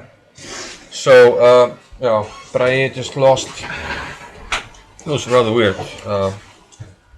Just knight c5, and threatening knight a4, which he saw, so bishop d1 just to prevent it. King e5. Er það allt í lagi? Yeah, but then he played bishop e2 again. And knight e4. Okay, He just lost his concentration. I was guessing that he saw so many people voting for the independent party that he lost his concentration. Okay, bara hjá til. Yeah. Slightly better for black, but he lost.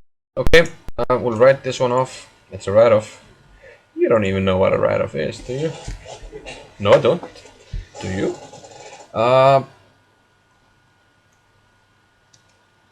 So back to... Okay, let's save this one actually and go back to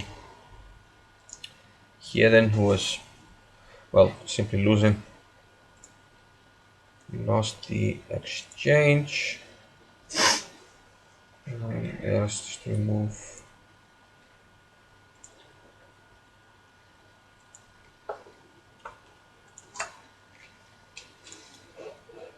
Þið eru bara 4 skápir þá?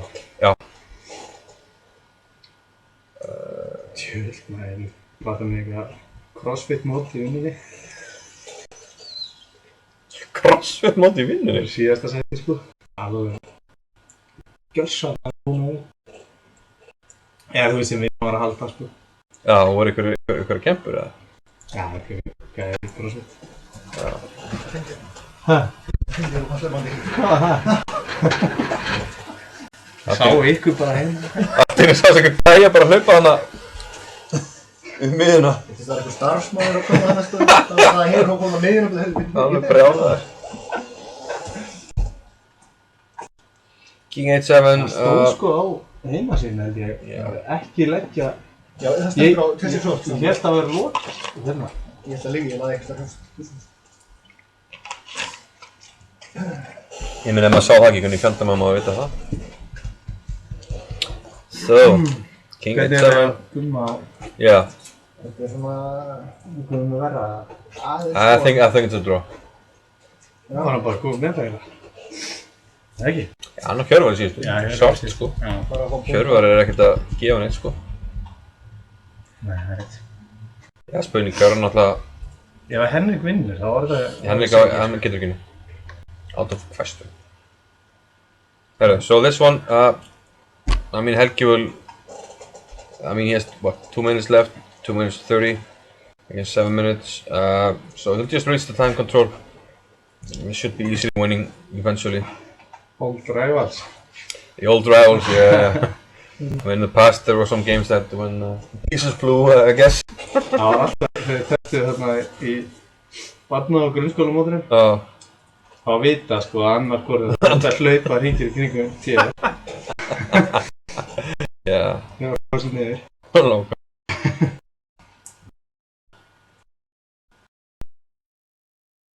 Henrik's game.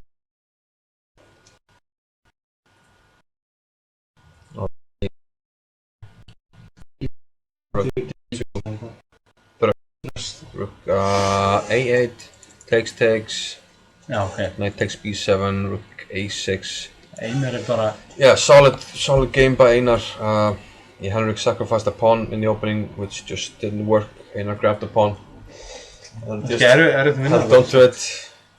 Yeah, it might be difficult to win with the opposite colored bishops, but more importantly for the tournament, Henrik can't win. I mean, for Henrik's chances, it's almost death. But okay, a draw here might be. It's important for him to hold on to the draw, especially I think Gummi and Hannes are close to a draw. Let's have a look at that.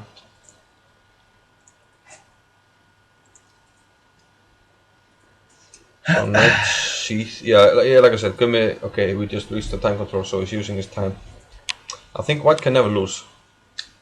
En talum þetta betra á svart?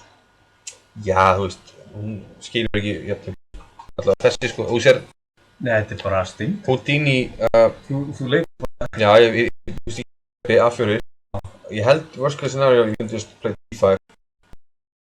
Play D4 and just D6. Eða bara fórna fisk. Yeah, just get rid of the last pawn, H pawn, and then sacrifice the bishop for. Svo er þetta gumma. I mean, I think Stockfish is better in endings because it has 0.00. Já.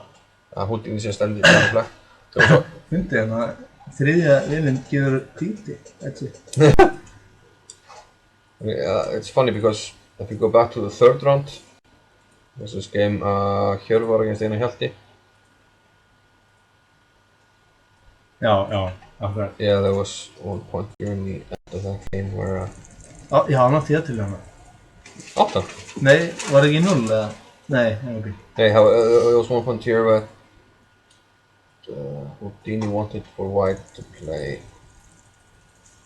F3. Já, ég man eftir því. Fárlega leikur. Það eftir hún leik G4 sko. Yeah, G4. Yeah, he wants to play F3. Það er jafntefli. Yeah, but you take on A1. Já. Immediate draw. Já. So maybe Komodo is best because it's closest to the actual valuation. Okay, but that's off topic and off screen.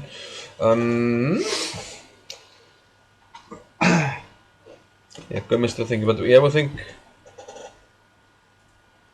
Hann er að reyna að finna fyrir að vinna. 6. Gummi, Ótrúlega.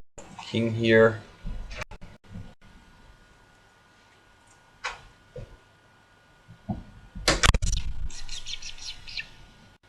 Knight F6, king F4. I mean, surely we can get rid of our g pawn for the h pawn somehow. And the bishop can stay on a1 or h8. It can't be really chased away. Yeah, so the question is... Maybe, actually, yeah, thinking about some way to probably giving the d pawn away is not necessary. I mentioned it as worst case scenario. But maybe you actually have to after this. Knight b5. Now we have a lot of squares covered and I'm ready to push the pawn. Bishop d2 takes maybe.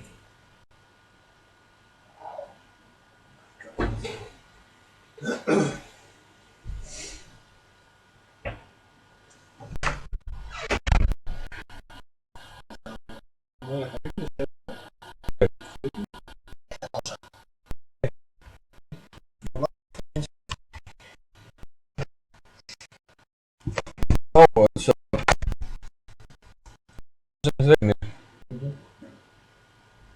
looky. To be like one of Martin Luther. Maybe one day. Yeah. I mean, white is never winning. That's clear. He's not winning. Yeah, white is never winning. Never winning. This is long. David already won or no? Who? David Kjartan? He's was torn off last time. Ég tjekka hérna Vignir vatnar. He's winning. Yeah. Yeah. So a little bit of an upset perhaps in the candidates where the king is on g2.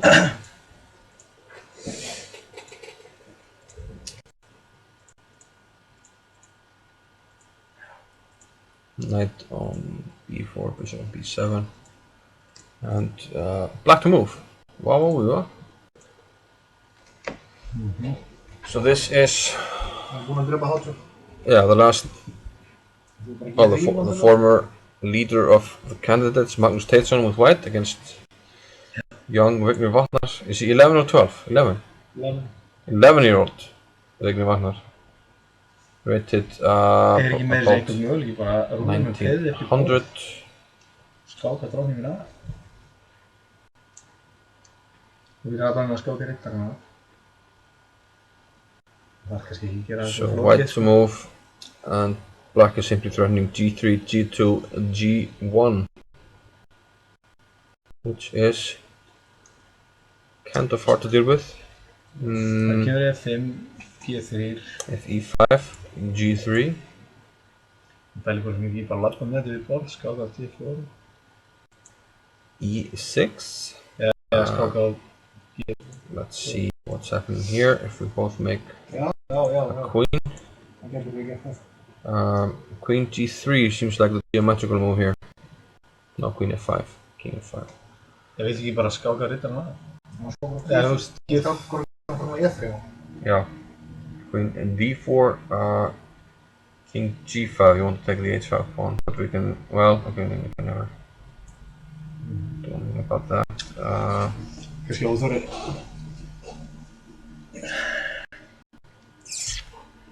Það leikur rittari E3.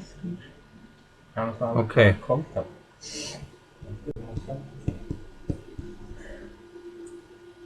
I mean, after e6, there was no way to maneuver the bishop. It doesn't look like it. Well, we can play bishop c8. Síðan það. Isn't this the most simple option? And then g2, g1. Já, sko nú getur hann kannski leikið rittari. Þetta hvert. We can't reach f3 in time. Nei, sko áðan að leikur.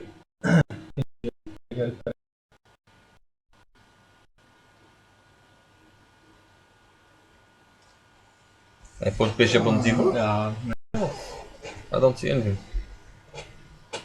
So maybe everything is lost. Þú býnir alveg út á tún. Já, þú verður að skoða samt plægi sko. 14 plægi er bara 7 leikir fram tíma. Já, og þá er staðan þannig að línum sem hútínum að svartur er bara með biskup. Búinn að tala báðum beðunum og svartur er samt að vinna. Nei, já, það vantar eitthvað, þetta er bara léleg útgáfa, það vantar, þú veist, eitthvað svona, eitthvað endurþorpsgrunn bak við þetta. King H2, he played Kannski ekki með eitthvað. 93. Drepur? Nei. This is the 11-year-old. Já, það? Played bishop takes e4, Getur. king takes, and Ég held að það sé jafntefli. Er þetta jafn? g2, Það þarf ekki fórna biskup. knight f3. Hann leikur bara reypar F3. Then we just bring the king, Hann hefur mér haldið þetta að drepa. and once you put the pawn, we play king. So he just blundered. Já, það getur lengi kongur F4. So draw, þetta er alltaf einu minn, góðum bara. Þetta er bara blönd. So just blundered, draw, or Nei, you won. það Oh, flag fell. Really? Wow. So this, hann var rosalega. yeah, I mean, yeah, he could never win. Never ever. Nei, He's just fighting for a draw. So, Ég held að hann sem tapað í lokast stöðni, sko. Það býtu H4. yeah, let's save this one. Let's have a look at. Já, það kemur bara reyndar F4. 33. Hann reypar F3. Hann er búinn að blönda þetta. Það var fljóttur Já, alltaf fljótferð, það er ekki nóg tíma hana. Jú. 50 myndur! Hann nefnilega var fljótt. Hvað er þetta maður? Það er náttúrulega ekki að, eyða 1 mínútu á þennan leik, sko. 50 minutes left and he plays bishop takes e4. Já. Okay, but let's focus. Ég er ekki vissum að þetta hafi verið mjög einfalt en þetta. Nei, einmitt þess að þetta er ekki hlutið. So it was only a few more moves. We had rook a6, we had this one, and without time we were of course just fighting for a draw. c4, Wow. rook d2, and knight b5. Já. And what, his flag fell? Já, svo sér. Yeah. So that ends his, Hér er líklega þetta líka. yeah, ends his tournament chances winning the tournament. This pawn sacrifice in the opening seemed a bit optimistic. Yeah, if I take it immediately. If you take immediately, He yeah, gets a lot of compensation. Rook b1 and. yeah. But I had looked at this at the computer not so long ago, and, Okay. and it said it was okay. Of course, he gets compensation, but Yeah, we looked briefly like, I mean, I cannot take immediately. yeah, That's he just- has competition 95 or castles or something. But yeah, you played 95. Now you took. Já, það var búinn að vinna. Yeah. Notorious pawn grabber. Yeah, I mentioned you're like Victor Korsnoy. You take the pawn and just make him prove it. You know. I mean, Yeah, where's the mate? he didn't quite mate, so the pawn. Show me. Yeah, he didn't seem to get anything. He looked very surprised when I played queen d3. He didn't see it. Okay. Yeah, because the pawn was on technical maybe over. The pawn was on d3, move it, Yeah. lose control, and then boom. Ah, oops. That's a typical calculation oversight. Yeah, and yeah, as I said during the broadcast, I mean, if you sacrifice a pawn, you don't want to exchange queens. No, So, no. I mean, the only chance was trapping the knight, but you can't really do that. No, it doesn't because work. no, b5. you play b5, then knight b2, c4. So once you get, I mean, your castle, you have the bishop here. Yeah, most of my problems. I mean, are even with a pawn of b2, it's Yeah. equal positions, but Yeah. he doesn't have a pawn, so yeah, it looked like everything went wrong for him in this game. So what's your final score in this tournament? 3.5. You played 8, yeah, 3.5. Yeah, if I get the win, because I get the win. Yeah. Well, that should be enough for a rating gain, or No, I think I lose just a few points. lose a few points. Yeah, maybe That's two, close. 2 or 3. Close. But yeah, not a big minus. Yeah, so Einar's tournament has finished. He has a bye tomorrow because Guðmundur Gíslason had to withdraw. Speaking of a draw, I think it looks like a draw Já. in this one. Knight c3, bishop Hvítur getur þetta á d6. allir tapað. I think white can. Probably we have to play bishop bishop c5, yeah, well, completely, only looked at bishop a5. Bishop c5, of course, yeah. Þið alltaf bara múli. Yeah, and then you can move your knight, knight b5, your bishop somehow.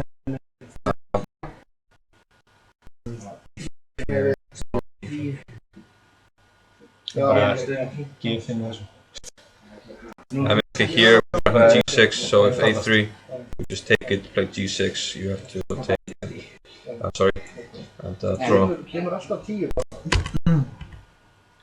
Það leikur ekki A3. Það var alltaf hann, ég var bara búinn að sjá að Yeah, then just king e4, f5. Já, bara samt G6. Það ástöður 15 fyrir. Yeah, exactly.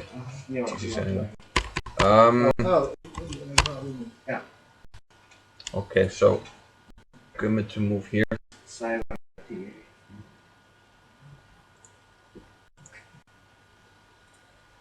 No, not this one. New game? Yeah, this one. That was incredibly clumsy by Vignevatnar. Yeah, it's already a draw now. Is it? Yeah, g2, king f4. So let's go back to bishop takes e4. Maybe it wasn't Very simple. very simple.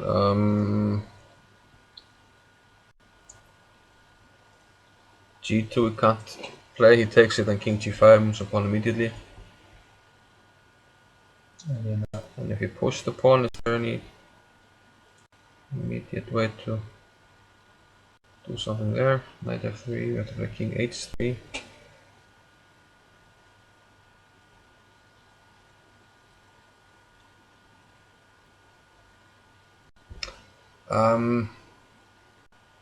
Já, það er ekki fyrir. Must be knight f3.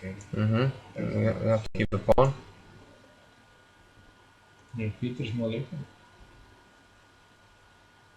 I was thinking...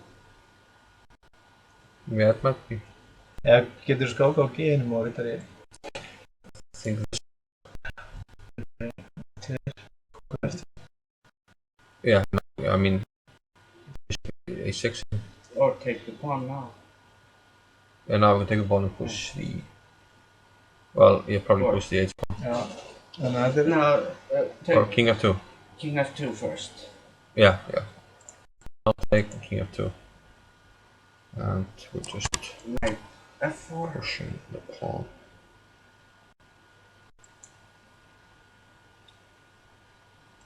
G2. And this one's... Yeah, this one's not easy to calculate. Yeah, 50 minutes. Yeah. So It's easy to calculate that bishop takes e5 is a draw. E4 is a draw. Fara aftur í þessari innu þannig. Okay, h4. Ef hann skákar á G5. King h3, knight g5 here. Okay, and king g4. That's bishop c8. No, then we take on h4. Hello. Maybe not. No, No, we play push now. There's check. Nei, en ef þú bara leikur rittar eftir þér. Aftur. Same position.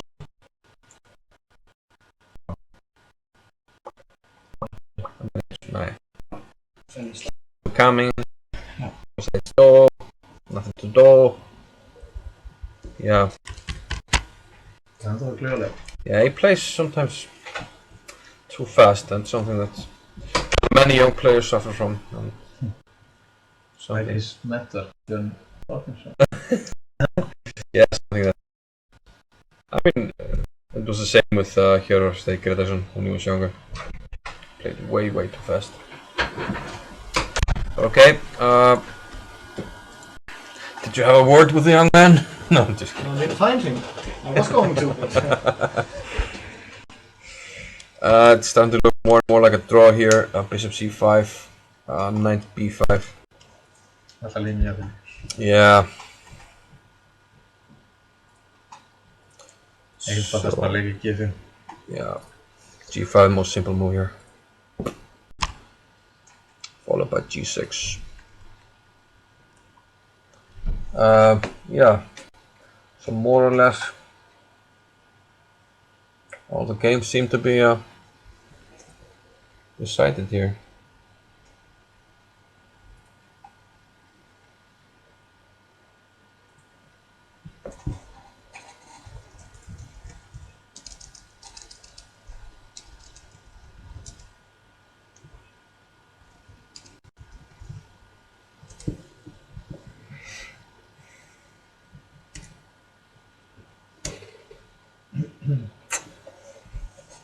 I mean, yeah, Henrik already lost. Héðinn is just completely losing.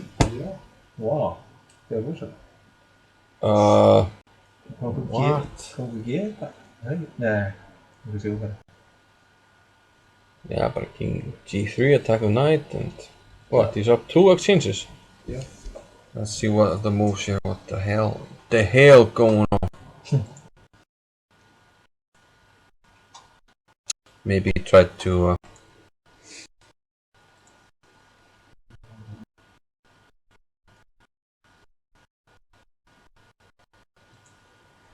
He tried to gamble with black 28, king 8-7, rook d6, knight d4, a3, knight d2. Playing d3, d4, d6, d3. This pawn was attacked. 5. This pawn was also attacked. Rook e5, bishop c4, f5, g4.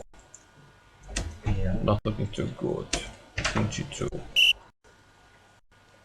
Rook takes f2, king takes f2, knight f6, bishop takes f7, knight takes 4. That's the position. No, he played knight, sorry. Knight c6 first. c8, knight takes d4.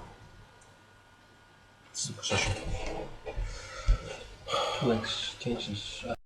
Yeah, and after king g3 we're attacking. Two knights. Yeah, bishop g8 is a threat in some cases as well. Looks completely over. I think we might. Yeah, they just reached the time control, so not even problems on the clock for Helgi. He can try to figure out the best move here. And meanwhile, Gummi and Hannes is already a draw at the king e4. Already a draw. Yeah. So this. Hann lék G5 fyrst. Yeah. Hann vantar ekki leikið kongur G4, nei kongur E4 eftir það. Nei.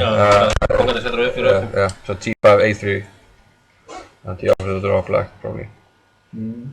This means that only.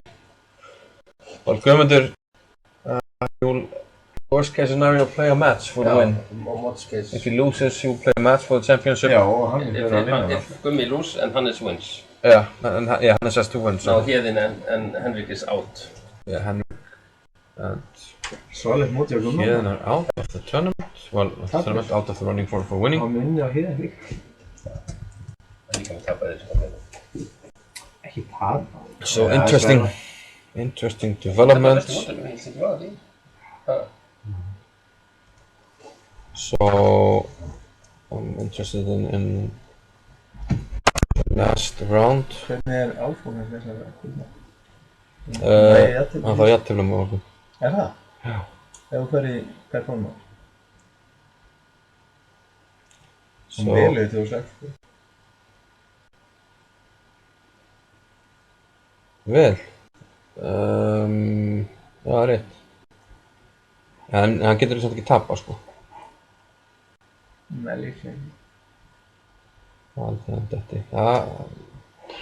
Possible. I think he needs to draw, but it could be close. 6 og 9, sko. Það er ekki. It's possible. But who is Hannes playing tomorrow? He's playing white against Henrik. Okay. Okay, I mean, that's a tough win. But okay, at least the white pieces. But Henrik, disappointing last 3 rounds. Only half out of the last 3. So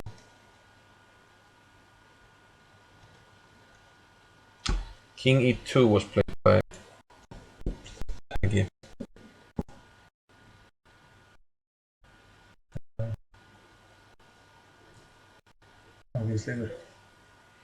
Yeah, no, not the computer's first choice, but a solid move.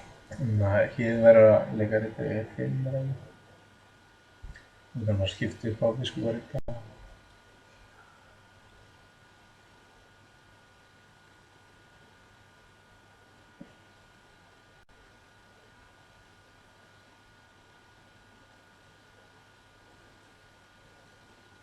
What's going on? I mean, knight d4. Can we even take it and go? Ah, no. Well, it looks completely winning also. If here bishop takes, rook c4. The only chance to save the pieces is this one, right? Then I think this is the easiest. Just grab the 8 pawn. The knight can't. Það sem hann ætlar að gera. Yeah, the knight can't fight this. Oh, this already happened. Bishop takes d4, so we'll have a result rather soon, I think. Are there any games left in the challengers? Yeah. En hann getur líka drepið á G6. Áður en hann drepið á Hugo C4. F5, drepið á G6. Það er ekki náttúrulega. Yeah, it's also possible. Nei. But not really, Ég ekki þetta but nákvæmlega. not really necessary. Yeah, I mean, just win the pawn. Okay, went rook d5, but that also was the pawn.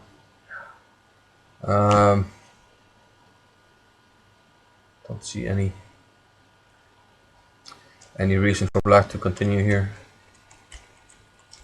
unless there's some old spite and he has a hard time resigning. I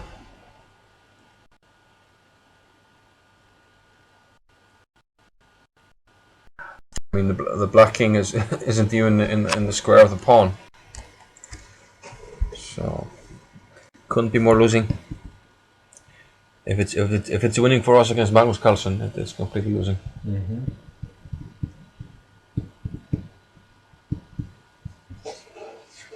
Já.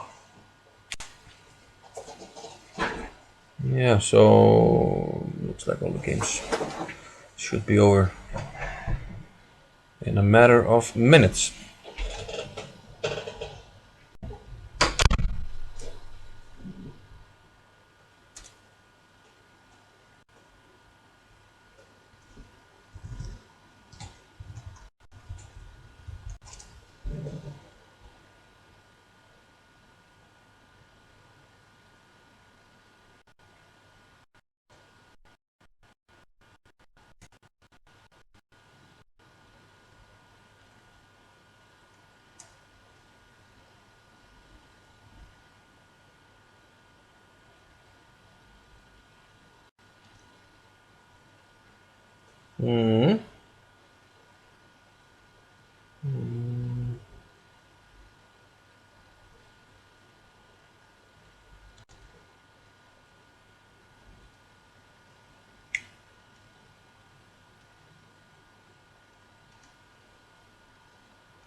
So we're just waiting for this game to come to its inevitable conclusion. It is inevitable. G5. Some very vague attempts at counterplay by black here.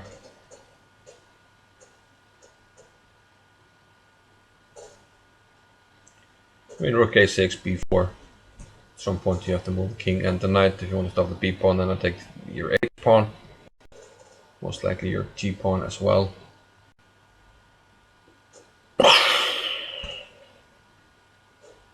Mind blown.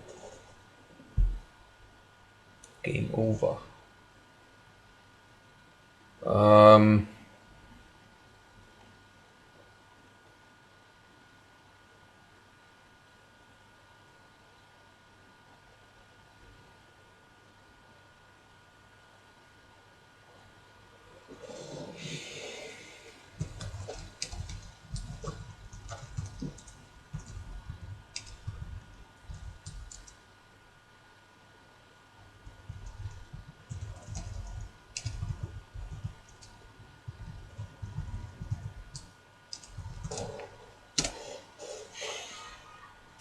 So yeah, he'd play b4, king f6.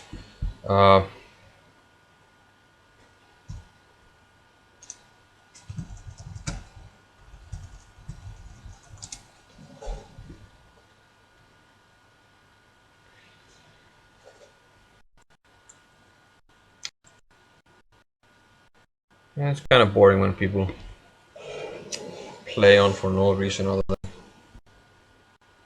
I don't know, spite or something.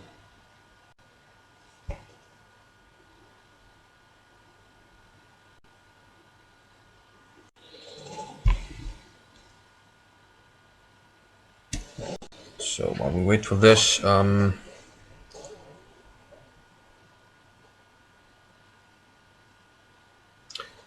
a quick look at how things wrapped up here. He did play g5 after a3. A draw was agreed in Kjartansson, Stefansson, and all these results mean that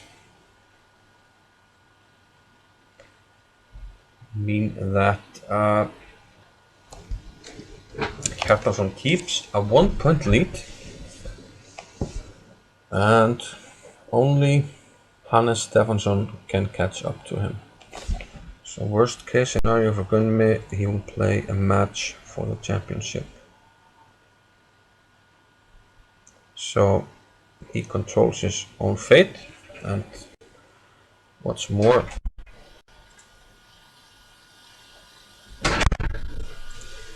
he can even... There will be a maximum of 2 players time for the title. So worst case scenario,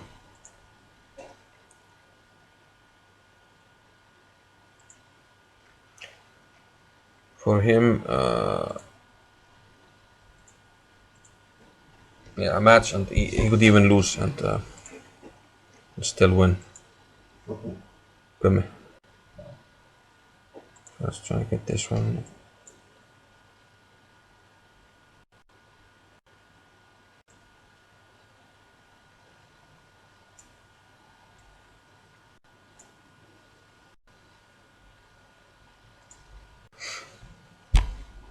Okay, so in the last round,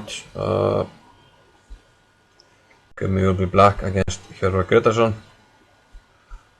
Not an easy pairing, but so far Gummi has not lost a game And he needs only in the draw. tournament. He needs only a draw to secure the title and also to get a Grandmaster Norm.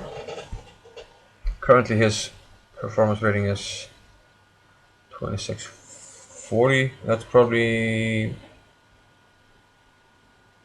yeah, with today's result.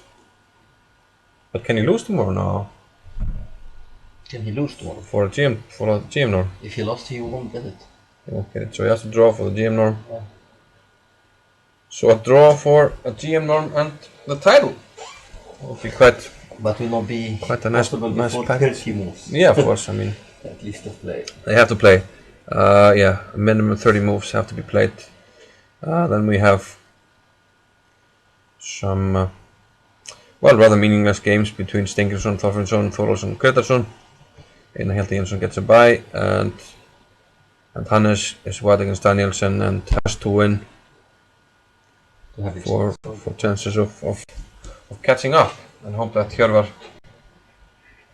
is in a fighting mood. Well, I don't think Hjörvar will. I mean, he'll play to win. I mean, he has to preserve his rating. He's fighting for the top board in the Icelandic Olympiad team, so he will not give any favors to anybody. As you shouldn't. I'm still wondering why they're playing on here. Okay, he could play b6. Huh? D6. I think b6 would just be.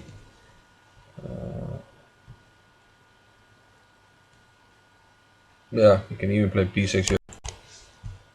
But it's so winning that why even risk miscalculating anything? No need to get fancy. b6, knight d8. Go on b6, b7. yeah. It was, I mean, you take the rook. Finished. But okay, yeah.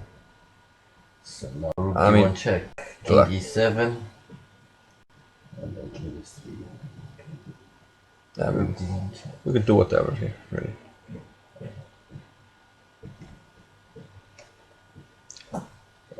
Just bring the king to the kingside pawns.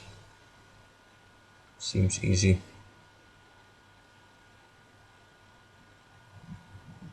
King e3 looks to be very logical. Yeah. Just make a move.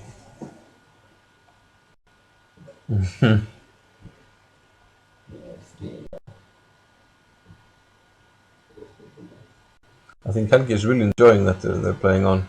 Yeah. I think he will squeeze his moves in.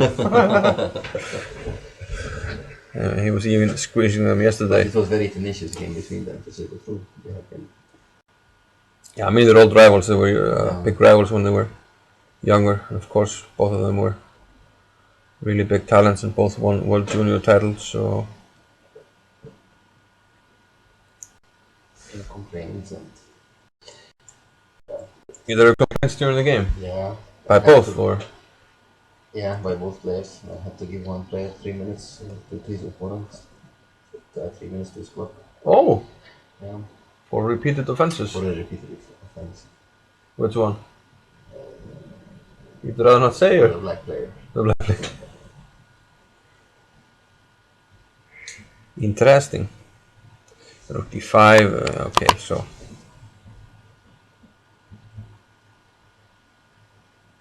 Okay, rook d5. g4. Huh? yeah, picking up Rook takes h5. an extra pawn while at it, and then The king will be. you can keep a blockade if you want. Okay. The knight. It doesn't work then. Yeah, H5. knight c6, b7 takes. Black to move. Yeah, I mean king Yeah, c7 now king f3, huh? takes.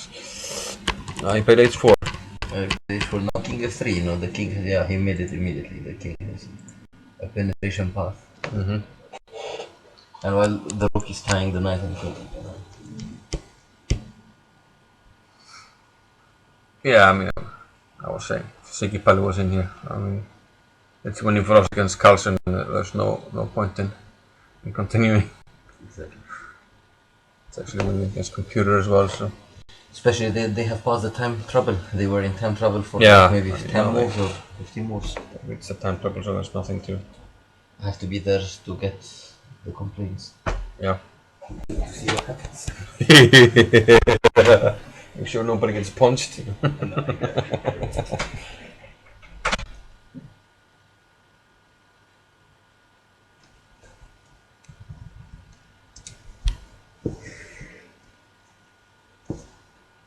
Yeah, I actually saw on the homepage that we had the connection from Thailand. I'm guessing it's well in previous rounds, maybe in this round. So I'm guessing Ole Kja has been watching. So shout out to Ole Kja. He's the brother of Gummi Kja.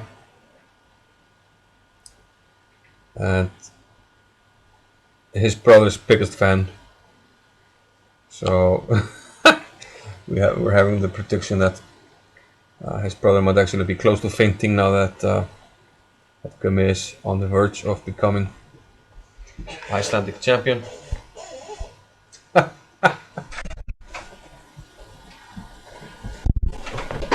What? Something. That's amazing. Yeah, we're gonna have an off-camera discussion now.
Yeah, so finally the inevitable result has happened. Steingrimsson resigned. So if we have a quick look at the standings.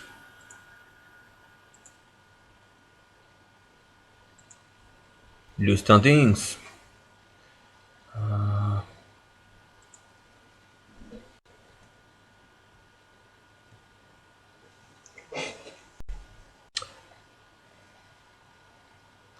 think they should be updated now. Yeah.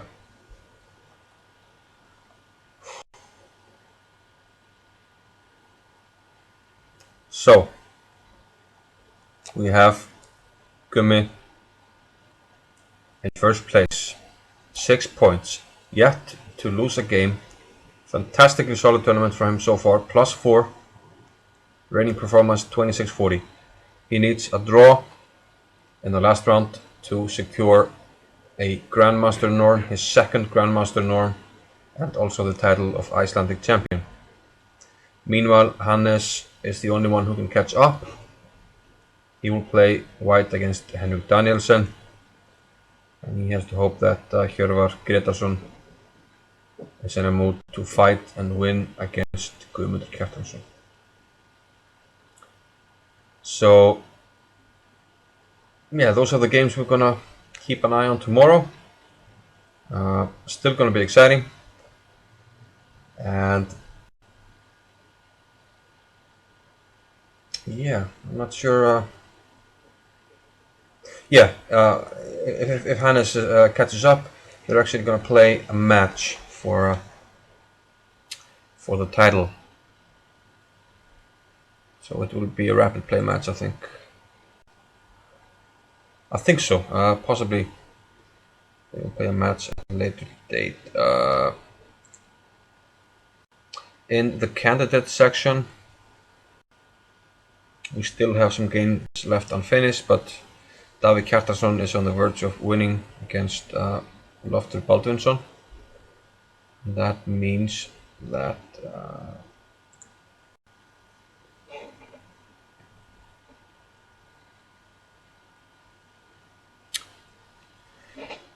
he will catch up with the leader, Sigurður Sigfússon. But I think they will actually calculate. They will calculate based on Sonnenberg Berger. That's the tiebreak system. And in that system, looks like, well, it's actually quite close. The first tiebreak is 37 for Sigurður, 36 for Davíð, and this tiebreak actually is the points of their opponents. So actually, the results in the last round of somebody else could dictate who wins on points. So for the last round, probably it's Davíð against Lenka. And also it seems that Lenka is close to having secured the women's title. She's on 6, Elsa Maria on 5, so looks like she's the only one who can catch up. So okay, so we will have an exciting round tomorrow in both the challengers and the masters. And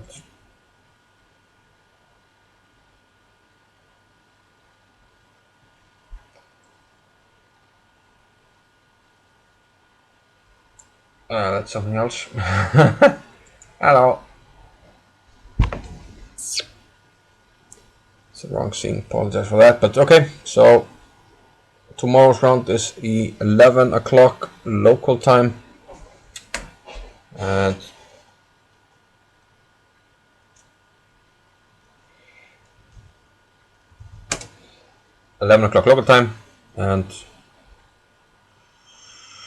I hope to see you then. We'll probably start the broadcast at like 12 o'clock at noon local time. And yeah, so that's it for today, and see you tomorrow. Bye bye.